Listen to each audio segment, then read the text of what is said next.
People ignore it. Yeah. Yeah. So. Okay, that's okay. It So now let's. Oh my go gosh, my kids into- call me the grammar police. That makes sense. Is it? You're all about words. Open Yeah. browser. Oh, I have something Go for to you. YouTube. Oh, you do? I do. I'll bring it in to you. Okay. Is there one that's up here already? Let's go to one of these. And then let's go to. Cheryl can help here. Thanks.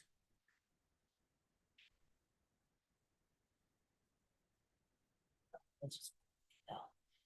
Okay, so go back.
Yeah, And if you forgot the video too.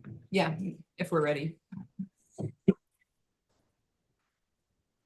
And then we don't have to switch our levels if we're asking someone online to communicate to us. No, go up to speaker levels. There you go. Oh, yeah. And then on the dais, turn it up. And then they stop coming.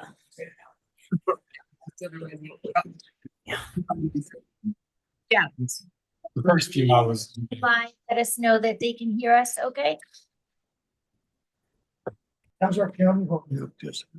I think it's doing great.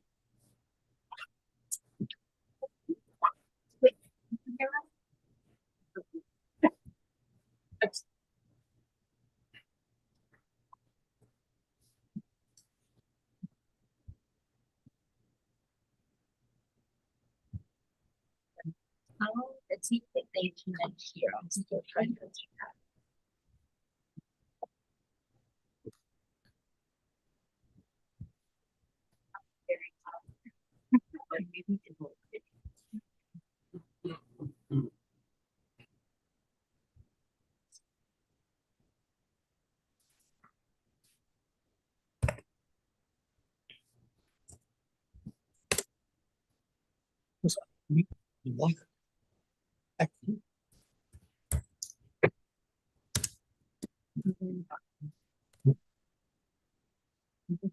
My phone is just. Yeah, this is great.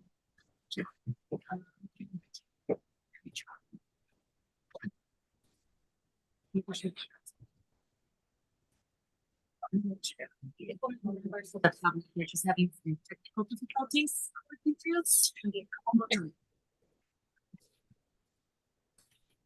Hey, do you want to just? Yeah, do you want to try keeping me on your speakerphone and I'll watch this too? Yeah, mute yourself on.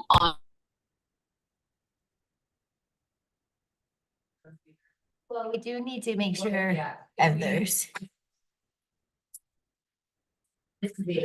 Yeah. Yeah. Can you hear us now that it's quieter in the chambers? Okay. Okay. We are gonna call the meeting to order of the Planning Commission. The time is 5:03. Let's see. Would. Kim, are you calling the roll? I'll be. No, yeah, thank you. Commissioner Connolly. Here. Commissioner Day is not present. Commissioner Forsyth. Here. Commissioner Lesmus. Here. Commissioner Seville Here. and Commissioner Tane. Here. Thank you. Dave was going to join us online, and so we will alert you if she signs on. All right. The previous Planning Commission meeting minutes have been distributed. If commissioners have any comments or corrections, please voice them now. Being none, can I? Yes, to Move to approve. Second. All right. Any opposed? All in favor? Aye. All right. So for everybody that's here, I'll do this as short as I can. This is a meeting of the Fiscal Planning Commission. Any public comment that anyone in the audience may wish to make on a subject not on this evening's agenda may be made now. Is there anybody that wants to make comments on anything that is not on the meeting agenda this evening? Seeing none in the chambers, is there any online? Seeing none, we'll close that public comment. At this time, we'd like to open, oh, sorry. Yeah, we would like to open the public meeting portion of the Planning Commission agenda. This commission is appointed and serves as an advisory board to the town council. It has certain final authority as defined in the individual staff reports. For each item on the agenda this evening, a staff report will be presented. After the staff report, planning commissioners will ask questions of staff. Then we will allow the applicant, if they so choose, to make a presentation. After that, the public may comment on the application. The first agenda item on the meeting tonight is planning file number MAJ-23-0004. A final public hearing of a major site plan application for a proposed multifamily residential development consisting of 3 units located at 411 Teller Street, lots 17, 18, 19, block 19, Frisco Town Sub, and the applicant is Whitney Young. I will turn that over to Katie, who will be doing the presentation for the staff. Thanks. Now, and I'll note that Candace Day is logged on now, so we have her participating. Great, thank you. So I think this is the last item before the planning commission where you have to hear me say that this was started by another planner and we're kind of all finishing it up. So bear with me. If there's questions on the application itself, I'll probably refer to Julie Sperato, the architect who is here present for questions. And then I will, oops, sorry. Whitney Young is also online. So we have Julie in the audience. We have Whitney Young online to assist with questions. I am happy to answer any code questions that the planning commission has though. So as you're aware, this is a major site plan for 411 Teller Street. This project was, and let's go ahead and minimize the chat if we can. Perfect. It's a little bigger at least. This meeting or this application was before you in June of 2023 for sketch plan review. At that time, the commissioners did have some comments. They also wanted to see that some parts of the application that they weren't quite sure if was in compliance. They really wanted to nail down the functionality, and those included the parking radius, parking turning radii, along with steep slope disturbance particularly, along with looking at the bulk plane encroachments that were proposed at that time. So that has all been fine tuned by the applicant. Part of the reason it has it's taken, oh, sorry, then you also saw it in October 5th. When you had a few other comments on the sketch plan, including that at that point in time, staff was unsure what Summit fire requirements would be on the alley. So we'll get Teller Street alley. So we'll get into that tonight, along with, again, bulk plane and facade standards were being looked at a little bit more in October. So part of the reason this application has taken a little while to get back to you for the full site plan review is due to the referral comments and ensuring that it has been fully reviewed and okayed by all of the referral agencies.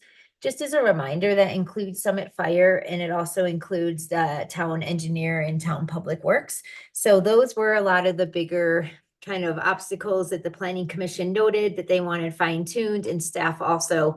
So the applicant has worked really hard to make sure everything is compliance. There was a few back and forth over the last few months to come into compliance with the town engineer's requirements. So at this time, the application that's before you, as you saw in the staff report, and I'll give a brief review on, is completely in compliance with the code and has the town engineer and public works full support for it, along with planning staff.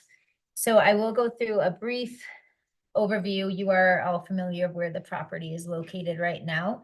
The proposal itself includes 3 units, and that is going to be located within 2 different buildings, one of them being a duplex and the other one a detached structure.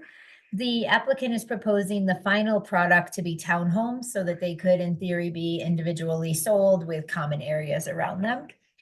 And the zoning for the property is residential high density. And as you know, saw in the aerial photo here, you have the 4th and Teller townhomes to the west, along with Granite Point townhomes to the east. And the existing site, those existing structures would obviously be demolished for the new development to go in.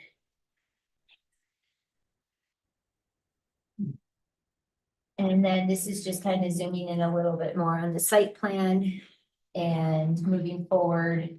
As far as project perspectives, you had in your packet, and then the applicant, we apologize, this came in just the other night. This is a little bit more updated model for you to see. So we put this in the PowerPoint to recognize it. As you can see you can see the colors and materials in here. Everything, as I said, through chapter 180 of the town code is in compliance. That includes the setbacks, the lot coverage, all the dimensional requirements. And then moving into more the development standards for the property, I did want to focus in on, oh, thanks. Sorry, this is where tag teaming is giving me helpful, and I'm ahead of myself. Height is also, I just want to note, the height is also proposed and has been verified to be in compliance. The maximum height allowed is 35 feet. The applicant is proposing 34.75, so it's extremely close. Staff will do another verification of height at building permit submittal, and then because it is within a foot of the maximum height, we also will be requiring a roof ILC on the project when it gets constructed to ensure that it meets the height requirements. Lot coverage for the RH district is at 55%. And that is, the project itself falls just under that at 54.75%. One point to reflect, kind of for the applicant and the commission and the public, is that we do hear lately on a lot of projects where the applicants, usually the contractor is coming back in during construction, and they're asking staff if they can modify the landscaping and add wider sidewalks or add different features. We do always reflect back to these numbers, and if they're as close as it is right now, they're only allowed to max it. So we're double checking these numbers during construction to make sure that if they're asked modifications, it will still stay under. So recognizing this one is proposing to pretty much max out the lot coverage, there won't be any flexibility in design minus a little bit of square footage. So that's coming up more and more on a level in the office. So I just kind of want to start expressing that to everybody, including the applicants, that we are watching it later to not allow other changes. Okay, this slide here is zoomed in on steep slopes for the Planning Commission. So as you're aware, in the town code, the steep slopes have two kind of categories of percentages we look at. We look at if a property has percentage of slopes that's between 15 to 30%, and then we look at the percentage of slopes that are greater than 30%. The applicant has identified these, and they have been reviewed and approved by the town engineer.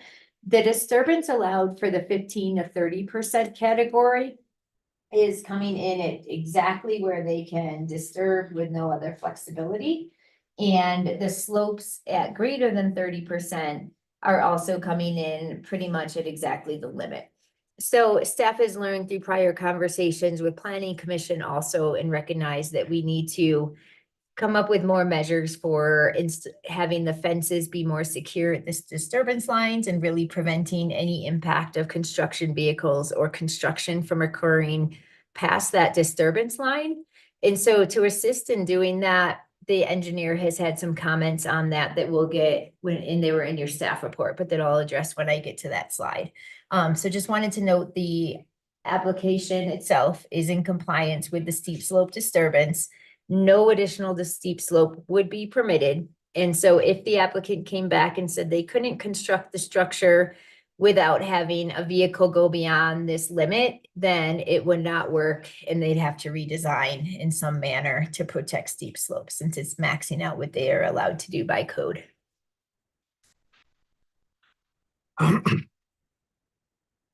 And then kind of taking a little bigger zoom out here, you can see the accesses, and they were a little bit more clear maybe on the plans in the packet, but you can see the access into the single family structure. And then you can also see the proposed access into the duplex. That is in compliance with public works standards for driveways, along with the town code requirements for parking and driveways. And then again, I will review the engineer comments here in a couple of slides. And this just so it shows that parking locations zoomed in a little bit more for you. Snow storage is in compliance. We do have a special condition related to snow storage. We want to make sure that the snow storage is verified. Staff caught a little bit as we were writing the staff report last week. We realized that in previous reviews, the snow storage numbers seem to also account extra snow storage in the right of way, which we don't count as snow storage. So we can tell that there is enough room for snow storage, but the condition in your suggested conditions in the staff report referencing snow storage is due to making sure that the snow storage is accurately reflected for what is required on the property, and that has to be provided on the property. So the applicant actually went a little above and beyond in what they submitted for snow storage, which is great, but we want to make sure that we have it the accurate way based on how we review it through the town code. And so snow storage is in compliance, but we do have that special condition just to have it accurately reflected for the private property itself, and we would take care of that prior to building permit submittal or issuance.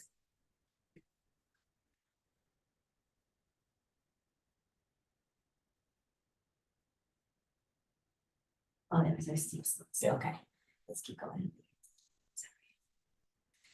Okay, here is some elevations for you showing the north and the south elevations because those were discussed pretty in detail at sketch plan review. And then we also put the images on the right of the screen right now showing the single family house, the east elevation and the west elevation. Those we put up here because we have had some public comments and some inquiries. We have not received formal in writing, but we do know we have some members of the public who we think are going to speak here tonight, whether online or in person. And one of those comments really was about the disturbance of the steep slope and the impact to it and how exactly the structure was going to be built into the hillside. So we put these images on the right side of the screen to help show where the natural grade and the finished grade were going to be. So you could basically see that terrain as the structure was kind of being built into the hillside there. Hopefully that helps because the conversations that Chris held with the public were via phone, so it was a little hard to describe. So we're hoping that showing these images helps that comment a little bit or those questions. And then we have colors and materials here. We do have, and I'll grab right now before we forget. We're gonna pass these around because I know the planning commission will want to see them. The applicant did change to more of a navy blue color just in the last since staff report went out. So we apologize that this was not reflected in the staff report. It might have been miscommunication with planning staff that changed. And so due to that, you have a bluer color in there. And we wanted you to note that material that you're really, and that will be reflected in the record. We'll have the applicant provide that.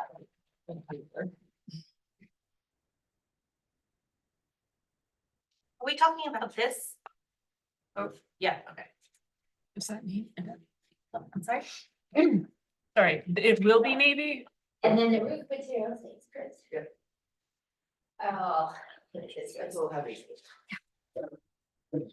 There. I think you could, it's a little heavy to pass, but I think if you stand up. It's okay. So Katie, to clarify, this is gonna be more navy blue? I'll let Okay. Julie, when the applicant Okay, well, speaks, thank you. And again, we apologize. This just came in this week, so we're a little bit. No, we have deviated from the navy. That was, well. We are using green siding. Okay. Okay, we will have the applicant address with the final color, and if that sample you have before you is the final color, and we apologize on our end that that's a little confusing. Okay, bulk plane. There is proposed bulk plane encroachment. It does fall under the 350 cubic feet that is permitted. The staff wanted to hear planning commission's comments on this since you had also talked about it at sketch plan. In the staff report, and tonight we'll reference that we do think this is for architectural relief. It doesn't have livable floor area in it, but it is a little unique of how we see bulk plane encroachments normally. So we would welcome the planning commission's discussion on what they think about the bulk plane encroachment that's proposed, and if they find it meets the requirements, which is that it provides substantial architectural relief to the structure. So here we have the comments. Again, these were in the staff report, so I believe the commission is already aware of them, but the summary of the referral comments from Public Works and Town Engineer, I won't read all of them. Staff and the engineer were confident that they could be addressed at time of building permit submittal. And so there are no concerns about any of that, any of this being addressed. You will see that they do want to see a chain link fence around the disturbance area. And that you may have concerns with that, as we discussed at other projects recently. If we want to have that fence put in concrete, like we've recently started discussing, it would be, staff would be welcome to hear the planning commission's feedback on that. And as far as the paving of the alley goes, we apologize, we just got an answer last week. Summit, for the delay on this, Summit Fire and EMS has officially weighed in that it does not need to be paved and it does not need to be engineered for asphalt. But the applicant will be required to put in the base, to make sure that it can support the weight of a fire truck, basically. So, but the applicant had really been waiting to hear that because they needed to know financially and design wise if they were gonna have to pave that alley. So that does not need to be paved per Summit Fire and per the town, but it does have to come up to a certain grade for the fire truck weights. And yeah, well, do you want me to? I'll finish up because I'm Okay. almost done. Let's wait until she's finished. Sorry, I know this has been scattered. Thanks for bearing with me. That was about it though. Recommended action as noted in the staff report. Staff does recommend approval of the proposed application before you with 4 recommended conditions. I reviewed those in the staff, kind of this brief presentation. I didn't note the lighting, and that was just at the actual location of lighting fixtures. We do like to see those for the photometric plan. And so we would just check that at time of building permit, but we didn't want it to fall off the radar. So that was why we added that as a special condition for you. And that's what I have. Thank you, Katie. All right, so we will now move to questions of the staff.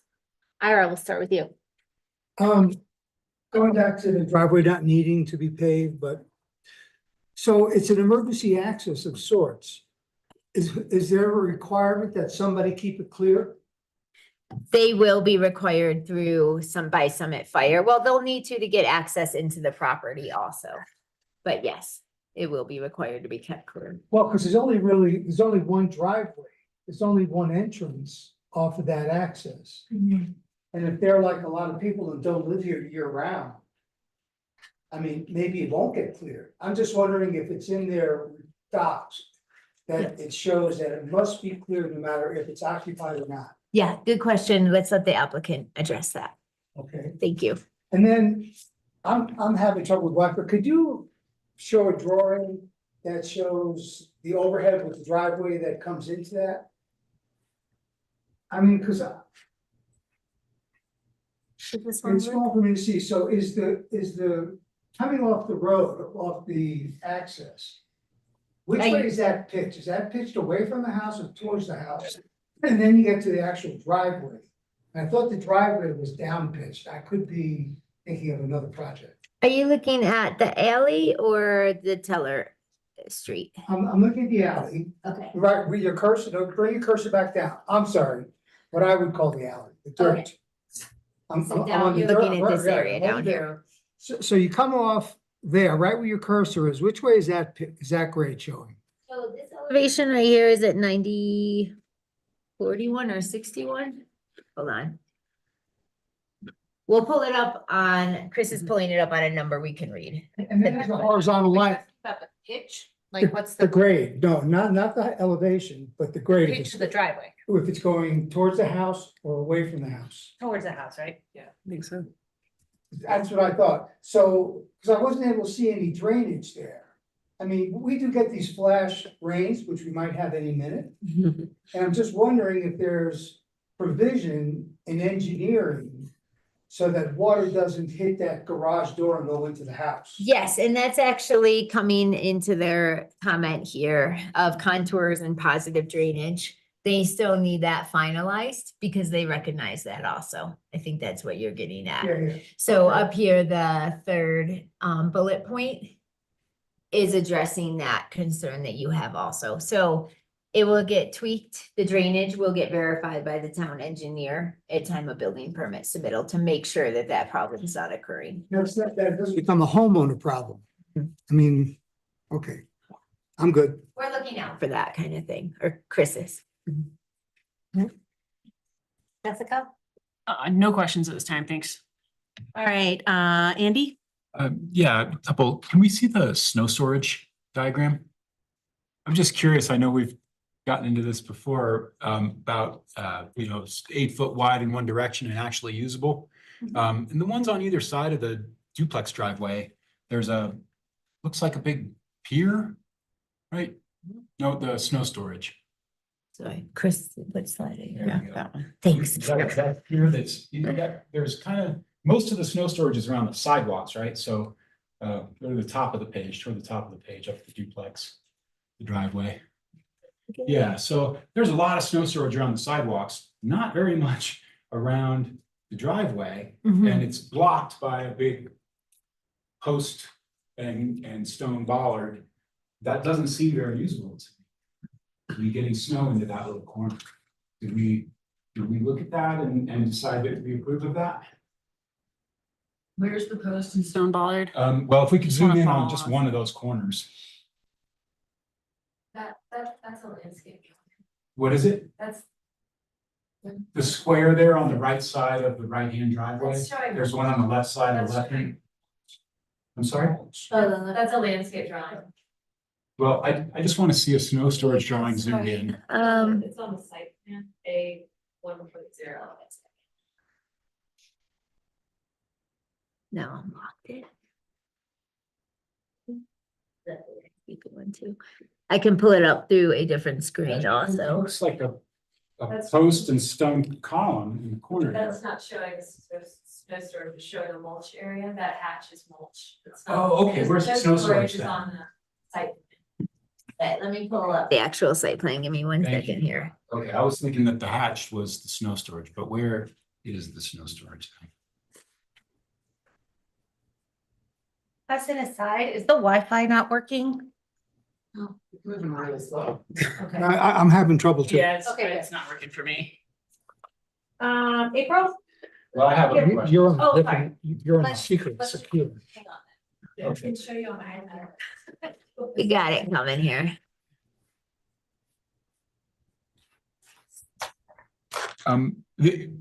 Okay, I'll wait.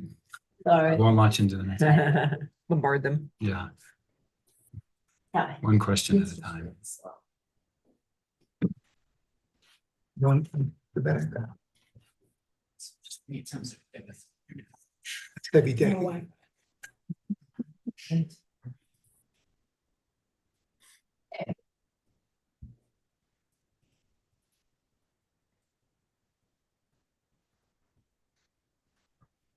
It's for the internet.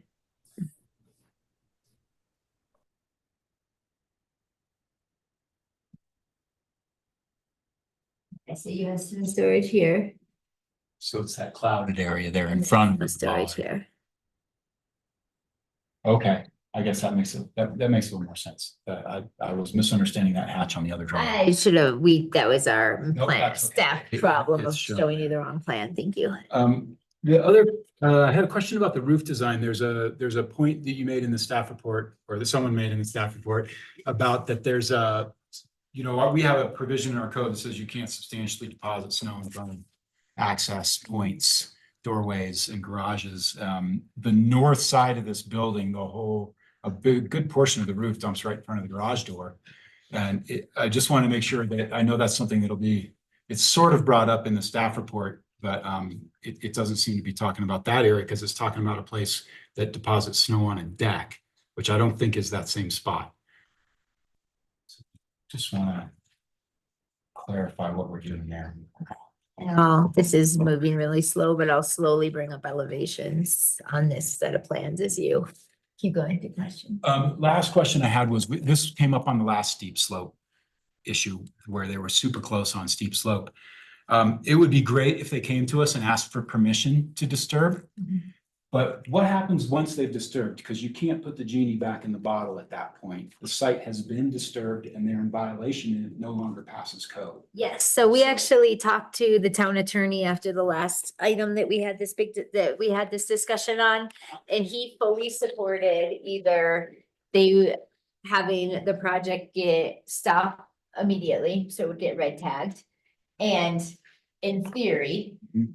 if it happened before they had damaged all the steep slopes, they would not be allowed to damage anymore and they'd have to redesign, pause everything, redesign so that they were not disturbing slopes that they had been approved to disturb, to redistribute what they So impacted. they'd actually have to but at that point, They'd be that starting site's already from scratch, the disturbed whole though. Project, yeah, that would be the case of if they started the work, didn't finish it, so there were still preserved slopes Yeah. that they said they were gonna damage, but we wouldn't let them anymore, and they would then be redesigning the entire project and But just it'll stopping. happen during construction. And those sites will have already been disturbed and there will be no way to undisturb them. So I'm wondering what the consequences are once they do go over, Yeah. if they do go over. And we also had support from our town attorney to do citations and the fines. So that's our. It that's would our be the recourse. So fines, They can pay a little bit of money and disturb. $1,000, up to $1,000 a day, but yeah. And we also, now that we have our new code enforcement officer who started 2 or 3 weeks ago, it is on his radar. He will be going to construction sites, especially these tricky ones, pretty much daily. The good thing is he's working part-time for ComDev, but also part-time for Public Works. So he's being fully immersed in construction sites on both sides because they have him watching their Public Works side of things too. So yes, I definitely agree with you. I know what you're saying. It's the best that we could come up with our Yeah, attorney. it- We it will just seems- fine, we will do red tags, stop It's construction. close. It seems almost impossible to not disturb another 6 inches of site.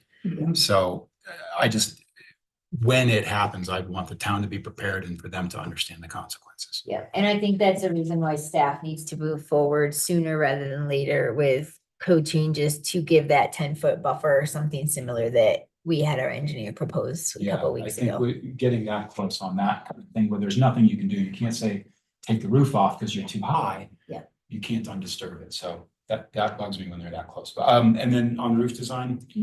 Sorry, I got distracted. Yeah. I guess I can't do more than one question. Okay, sorry. So, yeah, the north side of the duplex, that's the same, yeah. So that side, that left side, that whole roof, and it's a shallow pitch, so that's a big roof volume that goes back and sheds right down in front of that garage door. So if we're gonna talk about snow guards and clips and gutters and things, Bringing that let's up let's too. bring that Yep. one up too. Are you talking about right here? Yeah, if you look at that in the roof plan, it's actually a really big area of roof. And it doesn't deposit on the deck because it covers the deck. So it comes down right in front of those garage doors. So, yep. Can we add conditions of approval around snow guards or? It's already required by the code. So kind of our typical is if it's required by the code, we request it doesn't get made a special condition, so the applicant or anybody who looks at that notice of decision doesn't get confused thinking then other parts of the code aren't applicable. But it is important for things like this for you to bring up to us so that as staff, we can keep it in our own notes. And when we're looking back and reflecting, when we get a building permit submitted, that it doesn't fall off of our radar. So my recommendation is that something like that, if you think it could be addressed with snow guards or different type system, that we just flag it internally. Yeah, I think. But that's if all. you think it would require a change, then we'd want to speak more, have you give us some type of condition or review. I think as long as we keep it up there, it's a shallow enough pitch, it should be able to be kept up there, but I think it's just should be, it's another part of the roof is on the radar, so I just want to put that one on there too. Thank you. Yeah, that's all I have for questions. Thank you. Thank you, Andy. April, any questions of staff? Yeah, so the dirt alley, Yes. is the town responsible for snow removal in that area or is it the other homes that are near that alley? Cause if I Yeah. remember, I walk by there with my dog all the time and the snow gets pushed up to the very top of that area. And I'm wondering whether it's gonna encroach on this residence and melt into their area. I believe that the town does not maintain this alley. I'll double check if we have that from our Public Works Department. And then I know that the applicant would know, so I'll let them address it also. Okay, Yeah. and there's no plans right now from the town to actually pave that alley. Correct. Okay, And that was the big question. The town is not planning on it. And so that was why the applicant was waiting to see if they were going to be required to do it or not. and will that be a future consideration or? So there are no plans for Public Works to make improvements. Okay. And then I can probably answer the maintenance question here too. It will be on the applicant, the alley maintenance. Construction maintenance responsibilities and costs are on the applicant.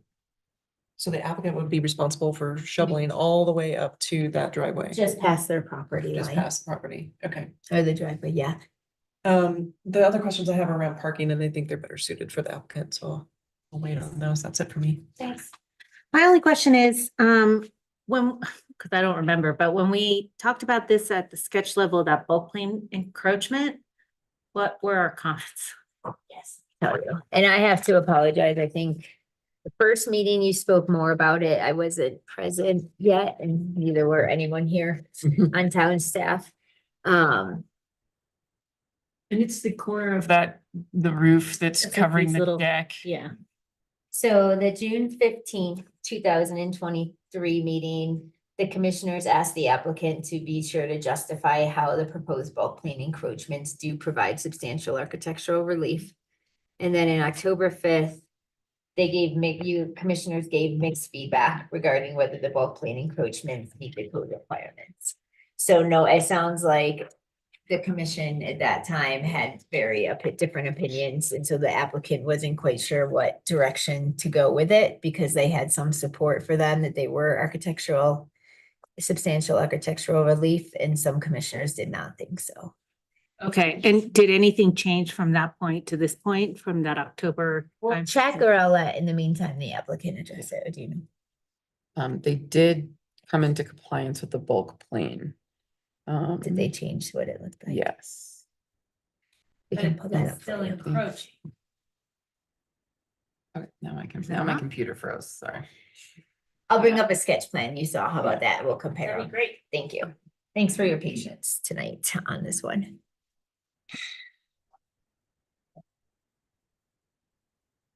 While we start pulling that up, do you want to go to the applicant's Sure. presentation? Now we'll turn the meeting over to the applicant. If you'd like to come up to the podium, state your name and give us your presentation, that'd be great.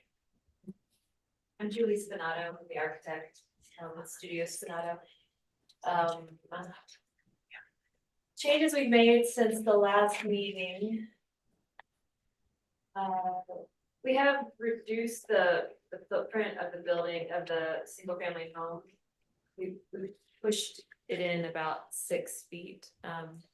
Just trying to disturb less of the steep slope, just acknowledging all your comments in regards to the steep slope disturbance. We also removed stone veneer on the walls of the driveway, the retaining walls of the driveway. And so we're giving about a foot of leeway on, just on the one on the east side. Whitney wrote a narrative on constructing those walls from the disturbed area, like building it from the inside out, just like you would with a basement. Like you were talking about how we're building into the hillside, that will all be built from within the building envelope and pushed out, you know. And then we are, obviously we'll do the chain link fence. She's done a steep slope project in Frisco before. She's aware of the stringent rules in regards to that. So that's what I just. We've also, we've in regards to your comment about the drainage on the driveway, we are draining from the house down and then from the driveway down. You can see that on 5% each way. So in the middle of the driveway, we have a ditch and Swale. in the driveway though, so it's concrete and then it'll go out to the sides. And our civil engineer has done a drainage report and study which shows the steep slope disturbance and the drainage. It's not being presented today. I did have a steep slope drawing, but I took it off because I didn't want to be redundant or misinformation. But I can do that, or if it will definitely be on the building permit submittal. But we've gone, especially on the southwest side of the single family home. I think I do have the disturbance. I am showing it on my site plan. But we do have it called out and shown. And we're giving ample distance for the utilities, the water line, and the excavation.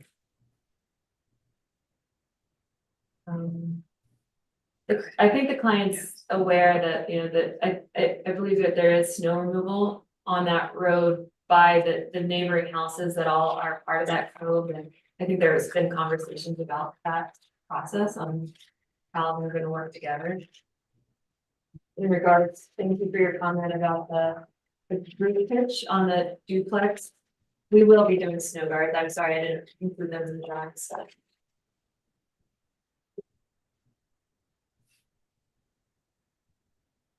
With regard to bulk claim, we did push it in, you know, we did have some bulk claim at previous encroachments in the previous set.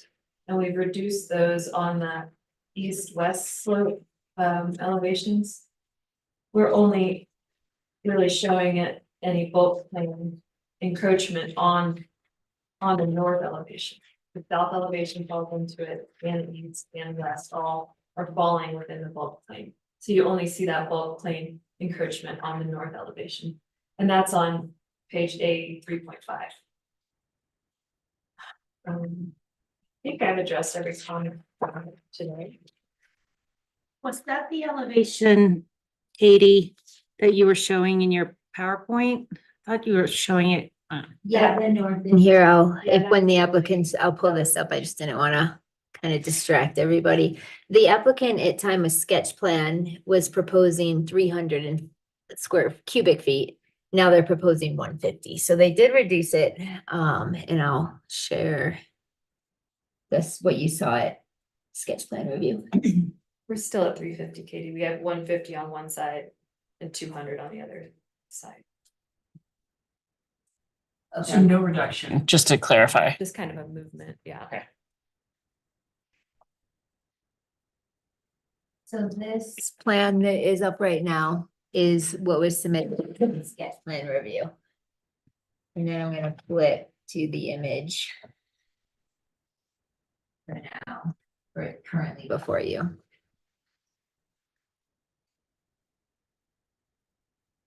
And both of those are covering decks. Mhm. Yeah. I'm sorry, can you show that again? It looks very similar. I was talking about the east-west. Can you show the one up above that or and below that? Okay, I guess I did address that. That was the first round where it wasn't like that. So it wasn't the previous version.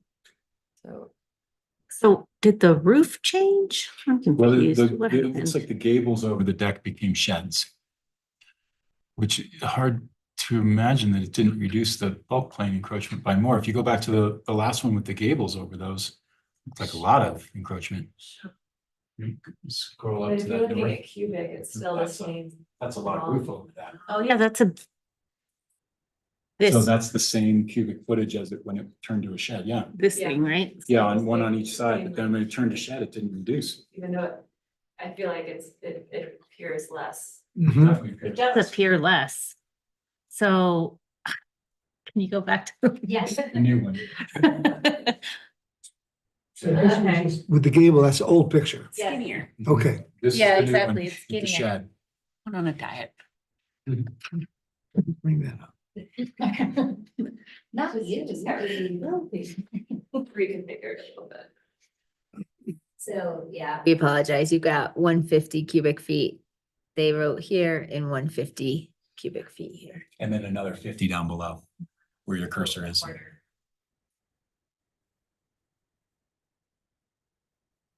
Thanks, Candace. Okay, well, thanks for pulling that up. That helped. Where were we? People, you were asking the questions, right? I was done with my questions for Katie. A couple questions around parking. So for the single residence, is there also visitor parking in that area, or visitors expected to park in the driveway? For the, I'm sorry, so which one? For the single residence? Against the, There is room, I think, I think we And are- showed the required amount of parking based on the. so it based meets on code. the, It meets code, because so we only require visitor parking if it's 5 units or more. Okay. And so they don't trigger our requirements to have it.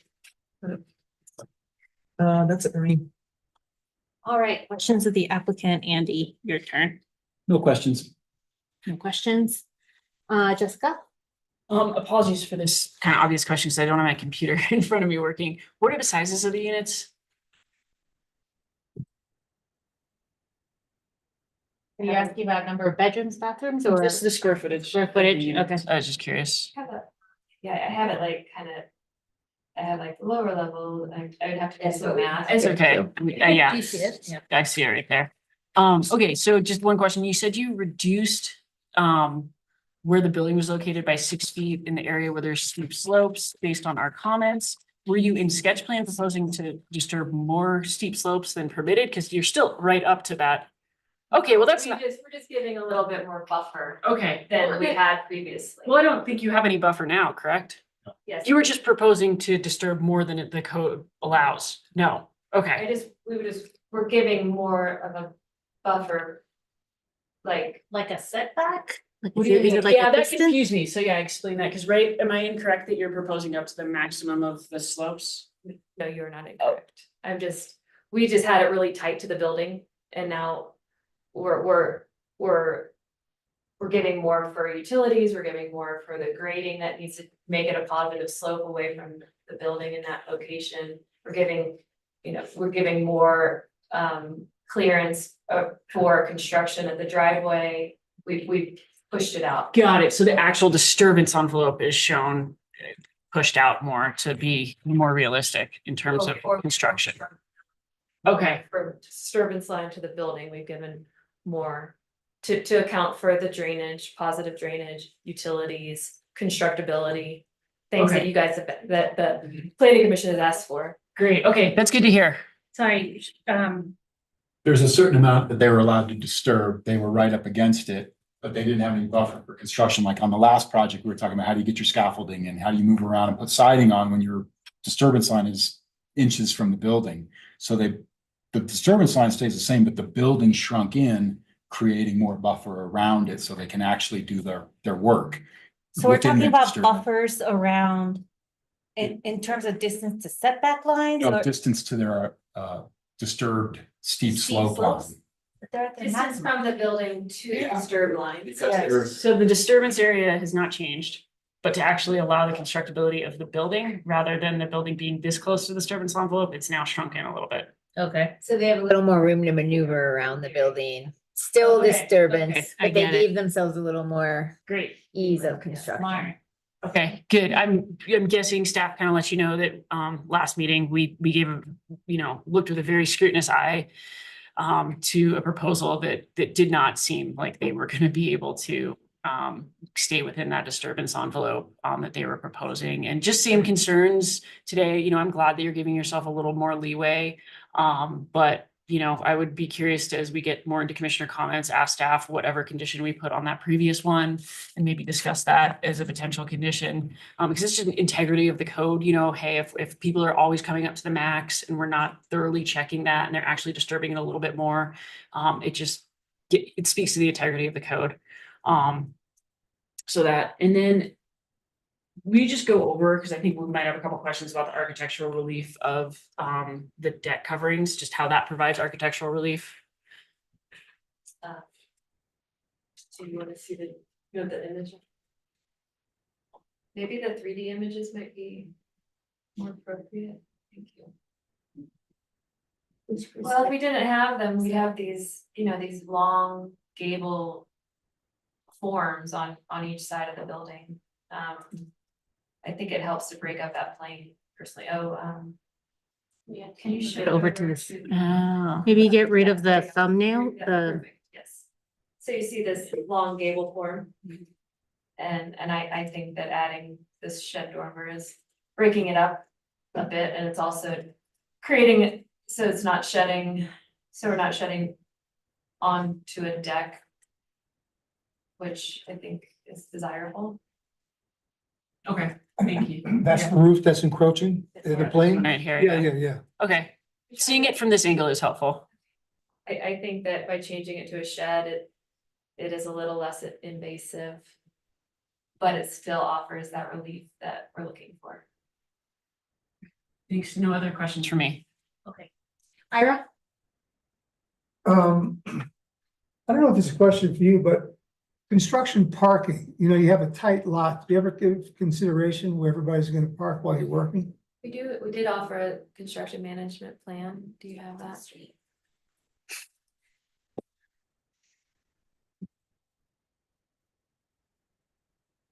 But not on the but not on the dirt, not on the high side with a single family entrance. No, most of it will be on, if it is on the single family, it will be within that driveway corridor. There'll be nothing on the steep slope. Okay, Most of it is off of Teller Alley, which is. I was gonna just say, have you been by the construction on Galena? yes, Cause you can, you can just see all the construction traffic or parking, sorry. But anyway, side note. I okay, probably won't be able to easily pull up we have it and I know Chris reviewed it. Okay. And it gets reviewed again at building permit, No but problem. just, I'm not sure. It might take me a little too long to find that one, sorry. There's also the drive that we have to create from the edge of the asphalt on Teller Street. Turning the corner, that whole area will also have options there. I know that's in the right of way though. Technically.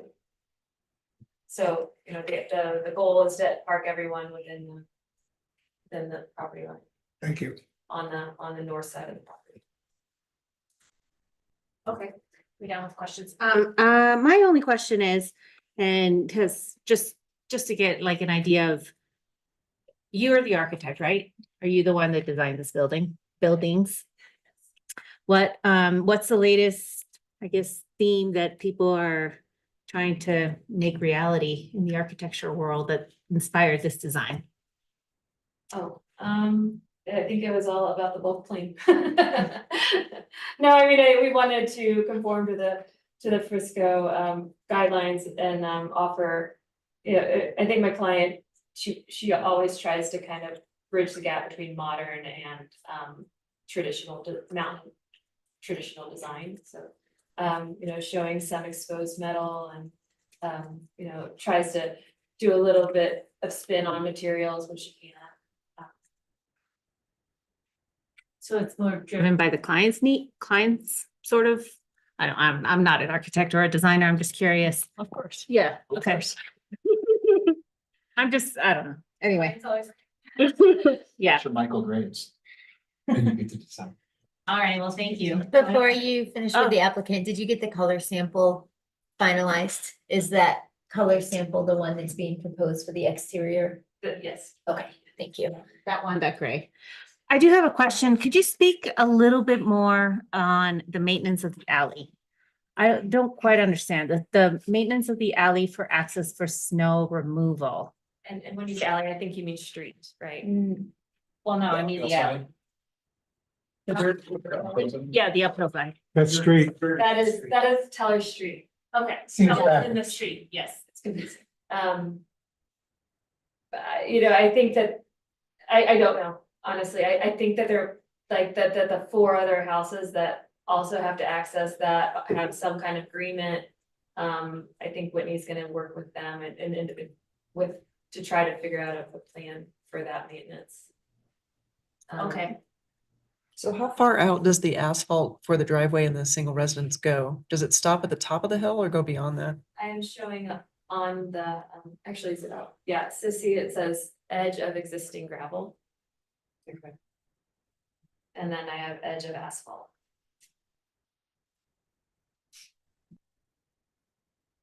And this gravel have you been on that street? It's a huge turnaround. Yeah. No, okay. Thank you. Great. Okay. So, And this, one more comment, I'm sorry, this project is an HOA. That there have been some comments about that in regards to utilities and things. The goal is for this to be an HOA, so I assume that the maintenance of wherever it stops from the rest of the projects off of that Teller Street. Perhaps it's all made, they contact that maintenance guy who's already doing that work. And they lump into that, and it's part of their HOA dues is to have that maintenance contract be part with those existing residences that are already having to do that. Because it's not town of Frisco, right? Public Works isn't doing it, is it maintaining that Correct. street? Okay. Thank you. You're welcome. All right, now is the public comments portion of this hearing. When making comments, please identify yourself for the record by stating your name and your interest in the application. At no time during the hearing should the public speak directly to the applicant or to other public members and vice versa. All comments have to be directed to the commission. And so we accept comments from the public. If there's anybody in the chambers that would like to speak and give us some comments, Thanks. come on up. I move that, real quick. Sure. So my name is Craig Changstrom. And I live in the Granite Point townhomes just to the east of the proposed building. And I guess I'm gonna violate because I'd like to say thank you to Chris for all of your help and thank you to Emily for all of her dialogue previously for helping me better understand just to learn. So I'd like to thank the commission for that. So don't mean to violate anything there. And then to the project team, to Whitney and to Julie, we look forward to a world-class building being built to the west of us. So my first comment, the proposal for this development is to top out at 34 feet 9 inches, which is a maximum of 35. Architects are very accurate in their projections, and just like you said, Katie, I'll count on the city measure it against the grade at all points in time to remain under 35 feet. Given how accurate the architects are in doing their measurements on paper, we would expect a clear 10 feet between our property line and any of their development. And it sounds like they're going to build a fence, and it certainly would be excellent if none of our property lines, our fauna or our trees are damaged at that point in time. There's a marvelous pine tree that sits on the southeast corner, and we clearly don't want that impacted by the development. It sounds like, and I'm optimistic, that no point shall the builder use any of the Granite Point property for storage of any of their building materials. It sounds like there'll be a temporary fence built between the two properties, ensuring that the fence is west of the property line. I am not a construction or building individual. And I've had some nice conversations to better understand. I was out there today and it was interesting. The sign notifying the public was laying on the ground that there's going to be a meeting here today. But there's approximately a 10 to 12 foot height difference on the southeast corner of the building. And it's, you guys have referenced the 15 to 30% disturbance. And it's difficult to understand how that impacts that southeast corner coming on into the property. And I'll have further conversation to better understand what portion of the southeast property may be disturbed and then how that impacts the trees and the fauna at that point in time. The city, as mentioned earlier, has managed snow removal for years and pushed it to the west up that hill there. I don't know where that snow is going to go. Where is that going to be? Is that still going to be just pushed into that corner? And I don't think they'll be now, because the snow height at the time would be 15, 20 feet high at the end of the Teller Street. On the other side, the southwest corner abuts the hill and a lovely house on top of the hill. And you guys, I think, are talking about making certain that is not disturbed either. Question I have has not been addressed. What is the utility easement that goes through the Granite Point property? And does that give the opportunity to the developer to, do they need to leverage any of that access to the utility easement? And I was thrilled to see through dialogue that the city has asked for a bond from the developer to ensure that future developments don't have a repeat of the partially developed lot next to the Frisco Hotel. The question that we have is parking along Teller Street going up into the single family. That typically has been horizontal to what the street is. And is that going to change? And will the location of the driveway prevent parking for the current undeveloped Teller Street? I know it's been overflow parking for the Granite Point townhomes. And want to make certain that that's understood, that how that parking will be managed moving forward. This duplex has third floor decks, possibly hot tubs that are, and we want to make certain that there's noises. Is there going to be regulations within the HOA for a 10 p.m. informal quiet hours? And maybe Frisco has noise regulations. Also, lights, even downwards lights inside the overhead decks, how they might manage that. Let's see, noise during construction. I've had an opportunity to walk around, given we have a dog, and the noise from the construction is can often be significant, especially the music noise, how that might be managed. And lastly, I hope there's some attention to structural details on the single family home with a basement under the garage.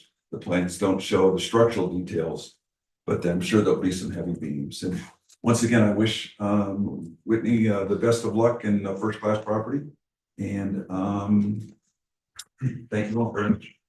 Thank you, Craig. So I just want to speak to you. You had a few questions. So if you talk to Katie, or Chris, sorry, the staff, and they'll be Met Chris, but. all the answers. Yeah, and Chris and I have had marvelous conversations. Okay, I just wanted you to understand. Understand that we're not going to be providing answers Absolutely, tonight. yeah, Okay, and great. That's fine. I just want to acknowledge that Chris has been, and Emily prior to that, have been absolutely wonderful for their dialogue and helping the Granite Point, because I communicate back to all 6 of the town homeowners. Excellent, thank you. I'm sorry, I do have a question for you, even though we're not supposed to be asking questions. Did you say that the town of Frisco maintains that street? For snow removal? Yeah, absolutely. That's what you said? Okay. My understanding was they pushed it up, but that was That's right. kind of it, right? And Okay. they created this tremendous amount of snow on what would be the west side, kind of at the abutment of the large hill there. Can I just say something I forgot to address? Come on up Snow to the storage. podium. Sure.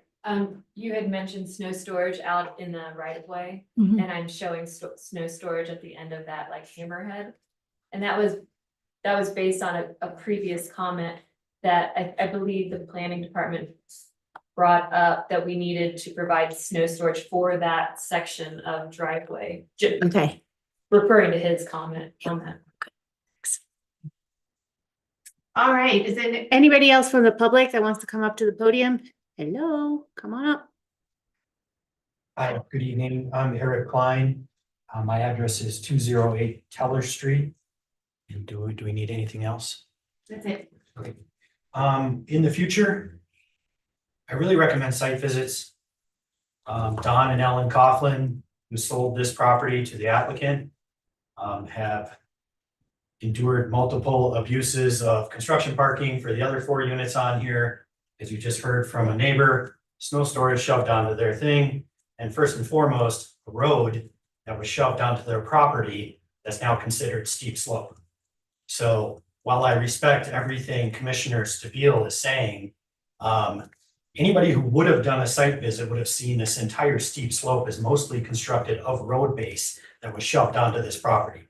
We brought this up at the very first meeting. From now on, I would please encourage planning commissioners and to go out there and say, this is a steep slope and look at this. I believe that for future comment. The applicant has previously done 2 steep slope projects in Frisco, both of which were engineered, both of which were under compliance, both of which were challenged by the town of Frisco when we found out they were in compliance with the PUD in the reserve. So it's rather embarrassing for the town. So, some of this, the site visit could really help clear this up. There is multiple units accessing off of this alleyway. So the fact that we're even going back to paving this alleyway after allowing 4 open permits on this alley. Again, come on, we just closed out a permit on this alley two months ago. Why are we back to saying that is the applicant going to even have to pave the alley or not? So a lot of this just turns into a colossal waste of time for the commission, frankly. As far as future parking abuses that have been allowed by Don and Ellen on this parcel, the current owner is gonna have to terminate those immediately. There will be no future parking abuses allowed.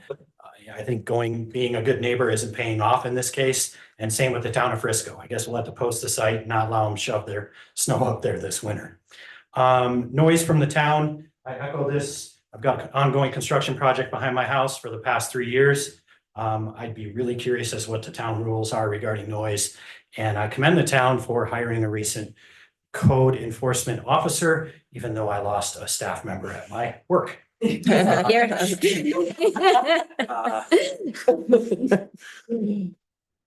Lastly, staff has recommended approval of this project. And I would rather see the decks on those two sides covered. And I echo Commissioner Stabile's comment. There was a massive optical change on that bulk plane mass that isn't reflected in the calculation. That years ago, when we as townspeople asked for this, we jokingly called this the Campbell construction provision in our code when we came up with bulk plane mass, because we want everybody right up to the lot lines. In this case, there's been a visual change that will, I think, better impact the neighbors and also allow shedding. And then it just makes it more energy efficient as well. I don't know if you consider that architectural relief or not, but not having to heat those decks. I mean, the number of rooftop decks that I think the town's trying to get in front of that are shoveling down onto other roofs and et cetera is becoming a problem. I just like the covered deck in general. So I thank you for taking our time, and I echo the staff recommended and also disclose my interest in the project at the same time. Okay, thank you. Any other comments in the chambers? Seeing none, I'm seeing into anybody that's attending online, whether you'd like to comment. I see no hands up. So we'll close the public comment portion of the meeting, and now we'll turn on to commissioner comments and deliberation and eventually a motion. Let's start with Ira.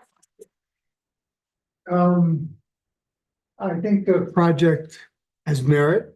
It's a tough site. I hope that compliance is upheld. The comment going from the gable roof to the shed roof in the area of the bulk plant. I think the shed roof, it just is a much thinner optical view. And to that extent, I'm okay with the bulk plant encroachment. I think they're under the allowed bulk plant encroachment. So I'm okay. Okay. I pass the baton. Do you like all the conditions of approval? Would you like to add any new ones? No. Sorry. No.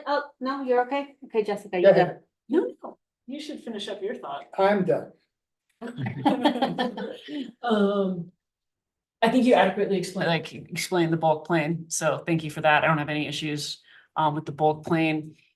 I don't believe, and Katie, please correct me if I'm wrong, if the code differentiates between a natural steep slope or a man-made steep slope.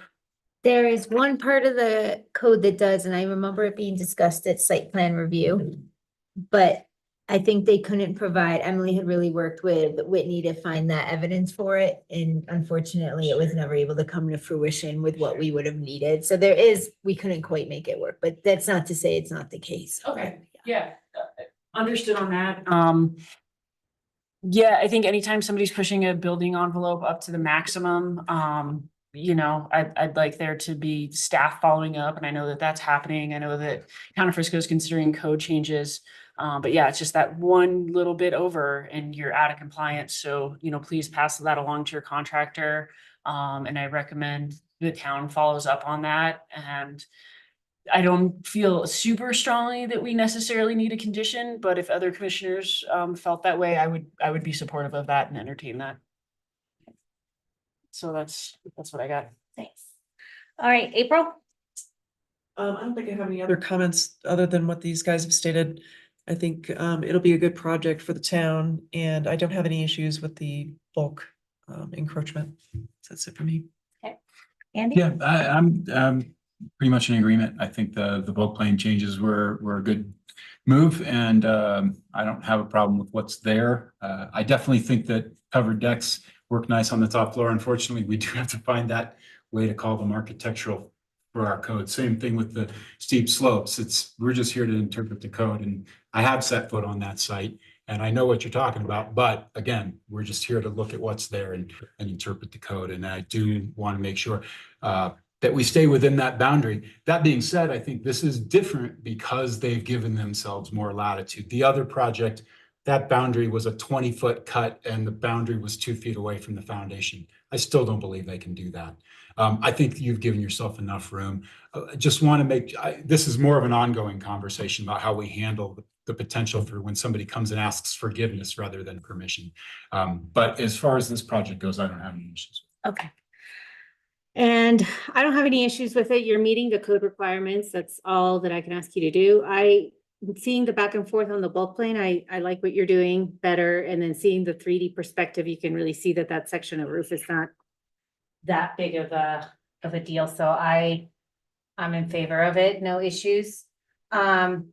For the record, I will say that if we're approving access driveways from alleys that we don't maintain, or even streets, we should be maintaining those and paving them. That's just, and by we, I mean the town. It's not individual homeowners, because why are we not? That's what we're supposed to be doing. All right, so a discussion around the condition of approval for the chain link and the concrete posts like we did last time, or do we not need that? What exactly we put in the last one, if you would like to hear them. One of them was that a survey that a survey delineating the limits of disturbance shall be submitted prior to the issuance of a building permit. And so that was the take to make sure that the actual fence went where it was supposed to have an ILC, basically. We just called it a survey. Also, that the survey markers be left in place during construction so that we could verify that fence did not move, that we could see the survey markers. And that was it, actually. We did say, sorry, prior to the submittal of the building permit, the applicant shall provide detail on how the fence will be secured during the duration of construction. So it was kind of, you tell us how you're going to get it to be anchored in there, and that will be reviewed. Not necessarily concrete, but it's got to stay. Correct. Those seem like great conditions that we came up last time. Wow. Commission did a great job on all three, and I apologize. Staff should just start putting them in all of their reports with steep slopes. We will ongoing if we have others. Because how else do you monitor it if we don't? Yeah, I think that those are really good conditions, and even though you gave yourself a little bit more room, we still. Yeah, an ILC for the fence Very reasonable definitely makes condition. sense when they're that close, because that's not a matter of did they disturb or not, but is it where it's supposed to be? 'Cause- It is helpful for staff. I mean, staff did a construction fence inspection this week and is really stuck. We're gonna require it to at least go on the topo to them to give us a little more info, because we can't tell exactly if it's where it's supposed to be, just looking at it on site based on the plan, so. But there's a surveyor going out and surveying it, right? Correct, it's surveyed, but as far as, is it exactly on the ridge they were supposed to put it on? We don't have that information, so we're just gonna have them overlay. But these are things that we haven't ran into a lot, or staff hasn't paid maybe as much attention as they should have in the past, that we're at least finding good solutions to be better about tracking and looking at these now. I feel like these are the two, like the closest I've seen in a while. Okay. So, yeah, I just think it hasn't come up to this degree, and all of a sudden 2 meetings in a row, we're kind of dealing with it. But yeah, I think those are great conditions, and as long as they meet those conditions. So that would be 3 recommended conditions. I have a question, comment, and Andy probably help. So when a foundation goes in the ground, is an improvement survey required after the foundation? That would show its location that's within the boundary, Well, the foundation, yeah. the foundation, but does it also show the height, top of foundation? Because that's when we're gonna know if they're gonna make their 3/4 inch. They actually, frequently, it's because different floor levels are being a little higher than they were proposed. But what I'm saying is everything after the concrete is pretty much wood. So they can be extra super careful that they don't violate that 3/4 inch. Yes, we're getting about 2 a year. They come in and the height ILC shows the structure was built over height. And is that coming in at framing or is that coming in with the final roof? Prior to That- framing inspection. And so that means that then you have how many inches more of like roof material? Your roof vent. Yeah. How many inches? So- 2 to 3, depends on the roof vent. Yeah, so that Depends was on the wood. Yeah, but that's what the code talks to. The code speaks to the framing typically. Correct, it's prior to framing inspection is when we. Prior require to it. framing, but they could still show on Yes. that ILC how their plans for how much of roof will be above that. And I think that should be examined Yes. on this one. And we Yeah, do, it yeah, does go- when it's closed, yes, I agree. Okay. All right. Okay, those are our comments. Does anybody want to entertain a motion or submit a motion? Whatever, propose a motion. We agree to. Add that condition. And it would be I think 3 so. conditions. Did Do you want, we can agree I on the read them 3 one more conditions? time, just so they're official for the record? Okay. That a survey delineating the limits of disturbance shall be submitted prior to the issuance of a building permit. That the survey, that's one. A second one, that the survey markers be left in place during construction. And prior to the submittal of the building permit, the applicant shall provide detail on how the fence will be secured during the duration of construction. Amazing. I'll make a motion. Okay. With respect to file number MAJ 23-0004, I move the recommended findings set forth in the July 18th, 2024 staff report be made. And that the planning commission hereby, and with the addition of the 3 conditions as read by Katie, that the planning commission hereby approves the request for the major site plan application for the proposed new residential development located at 411 Teller Street, lots 17, 18, and 19, block 19, Frisco Town subdivision. I'll second that. Can we have a roll call, please? Yes. Commissioner Connolly? Commissioner Forsyth? Approve. Commissioner Lesmes? Approve. Commissioner Sabille? Yes. Commissioner Tain? Yes. All right, it's unanimous. Thank you. And I just want to give a thank you to the public and applicant as they went through the staff changes and appreciating the flexibility of trying to have us kind of catch up and Chris relearn the application last week or learn the application. But thank you, and to the public also. Thank you. Katie, do you? I don't want to take up a ton of time, like literally if you have it on the top of your head, otherwise I'll follow up with you later, but what are the rules around construction, traffic, parking and or noise Noise, of yeah. construction? So construction noise is through the noise section. It is exempted from the normal decibel levels. But there is a limit to, If you guys are talking, do you mind going in the hallway? Oh, sorry, guys. it's okay. I don't know the hours. It's like 7 a.m. to 10 p.m. or 7 a.m. to 7 p.m. And then Sunday is very restricted. So we have been getting a lot of noise complaints about construction occurring too early or too late. And we don't just get that for residential. We also, for example, just this week got it on a commercial property on Summit Boulevard.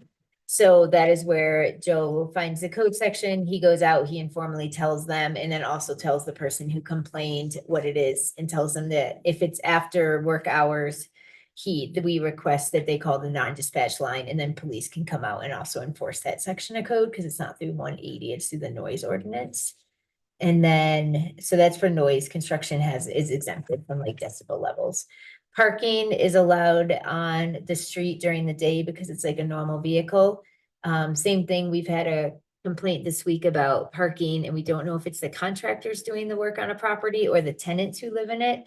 And so again, 12 a.m. to 6 a.m. on residential streets, you can't park on the street. So at that time, if a contractor is on the street or a normal car, that's when they have to call non-dispatch if they have a complaint about it. What about like dumpsters and porta potties? Those are all through the construction management plan, normally on the property unless they get the revocable license. Like, for example, I know the commission has talked about how 619 Granite, the CDOT Town of Frisco project is very in the right of way. Yeah. And that had revocable licenses worked out with Public Works, which is how that has gone more than what we frequently see. And that was all worked out prior to when any of us were in the town, at the town, but. Does the music they listen to count as construction noise? Because I definitely have heard some blasting boom boxes coming from a construction site that drown out the sound of the nail guns. I would say that if that was going on and you heard it, you're welcome to let us know. Joe can definitely go talk to them. I wouldn't call that construction noise. Right. Well, they mentioned the noise from their job site next door, and I was Yeah. just wondering if that would be. Not decibel level. I mean, maybe it is. I don't know. That would have to be some, yeah, but it It is, could be. it does carry. Can we take a 5-minute break and just, I need to go to the bathroom. Or, yeah, 2 minutes, 3 minutes, 4 minutes. Can I ask you a question about noise? So what is the Frisco noise ordinance? It is from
I think it's been 5 minutes.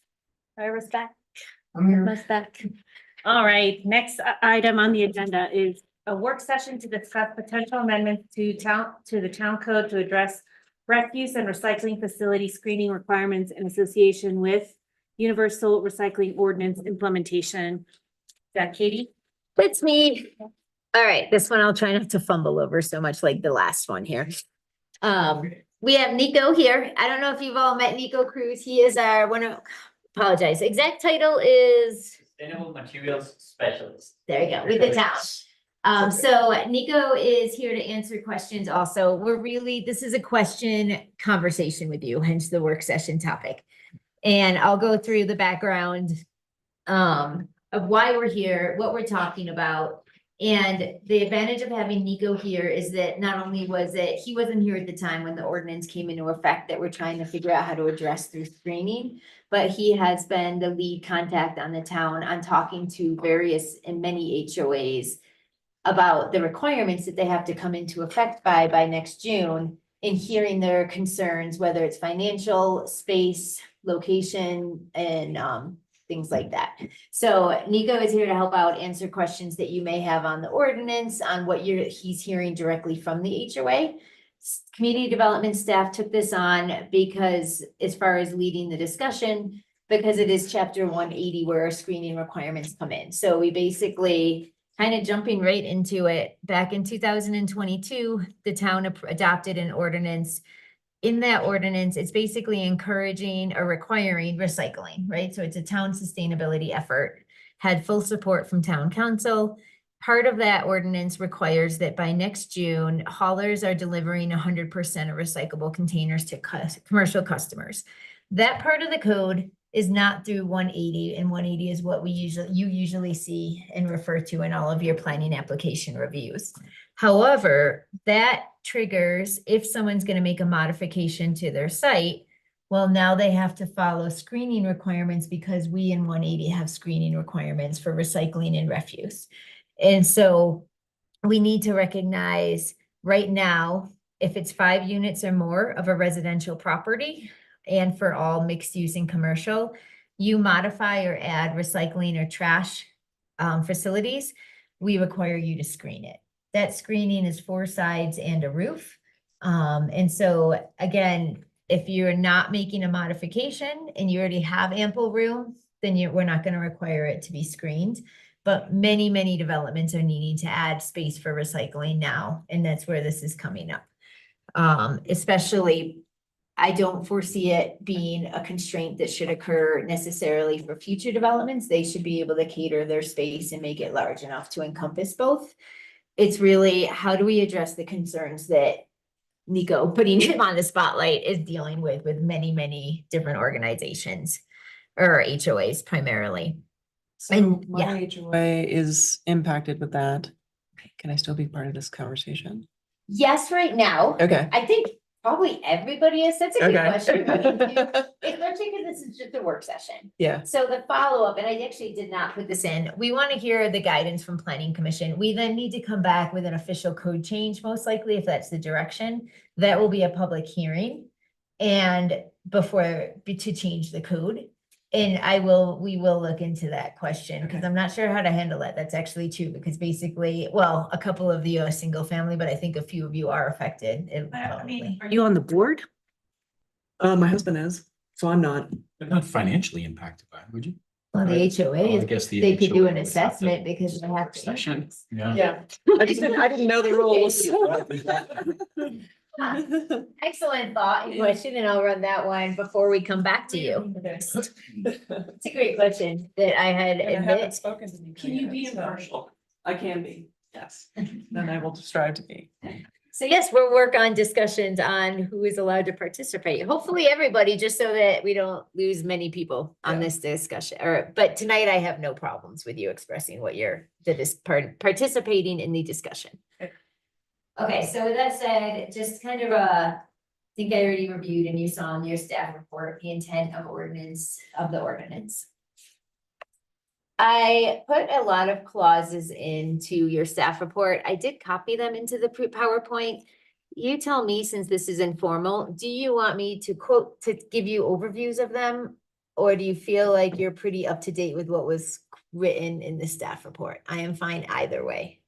I want to respect your time. So if you want me to note the main points we summarized to think about, I'm happy to. If you feel like you're confident in what was in the staff report, you got the whole topic down, we can move forward. How many slides do you have? Think about E. But this is what I would say. Right now, your internet is not working. Okay. Oftentimes I will bring up the staff report so and I can't do that right now. So it would, yeah.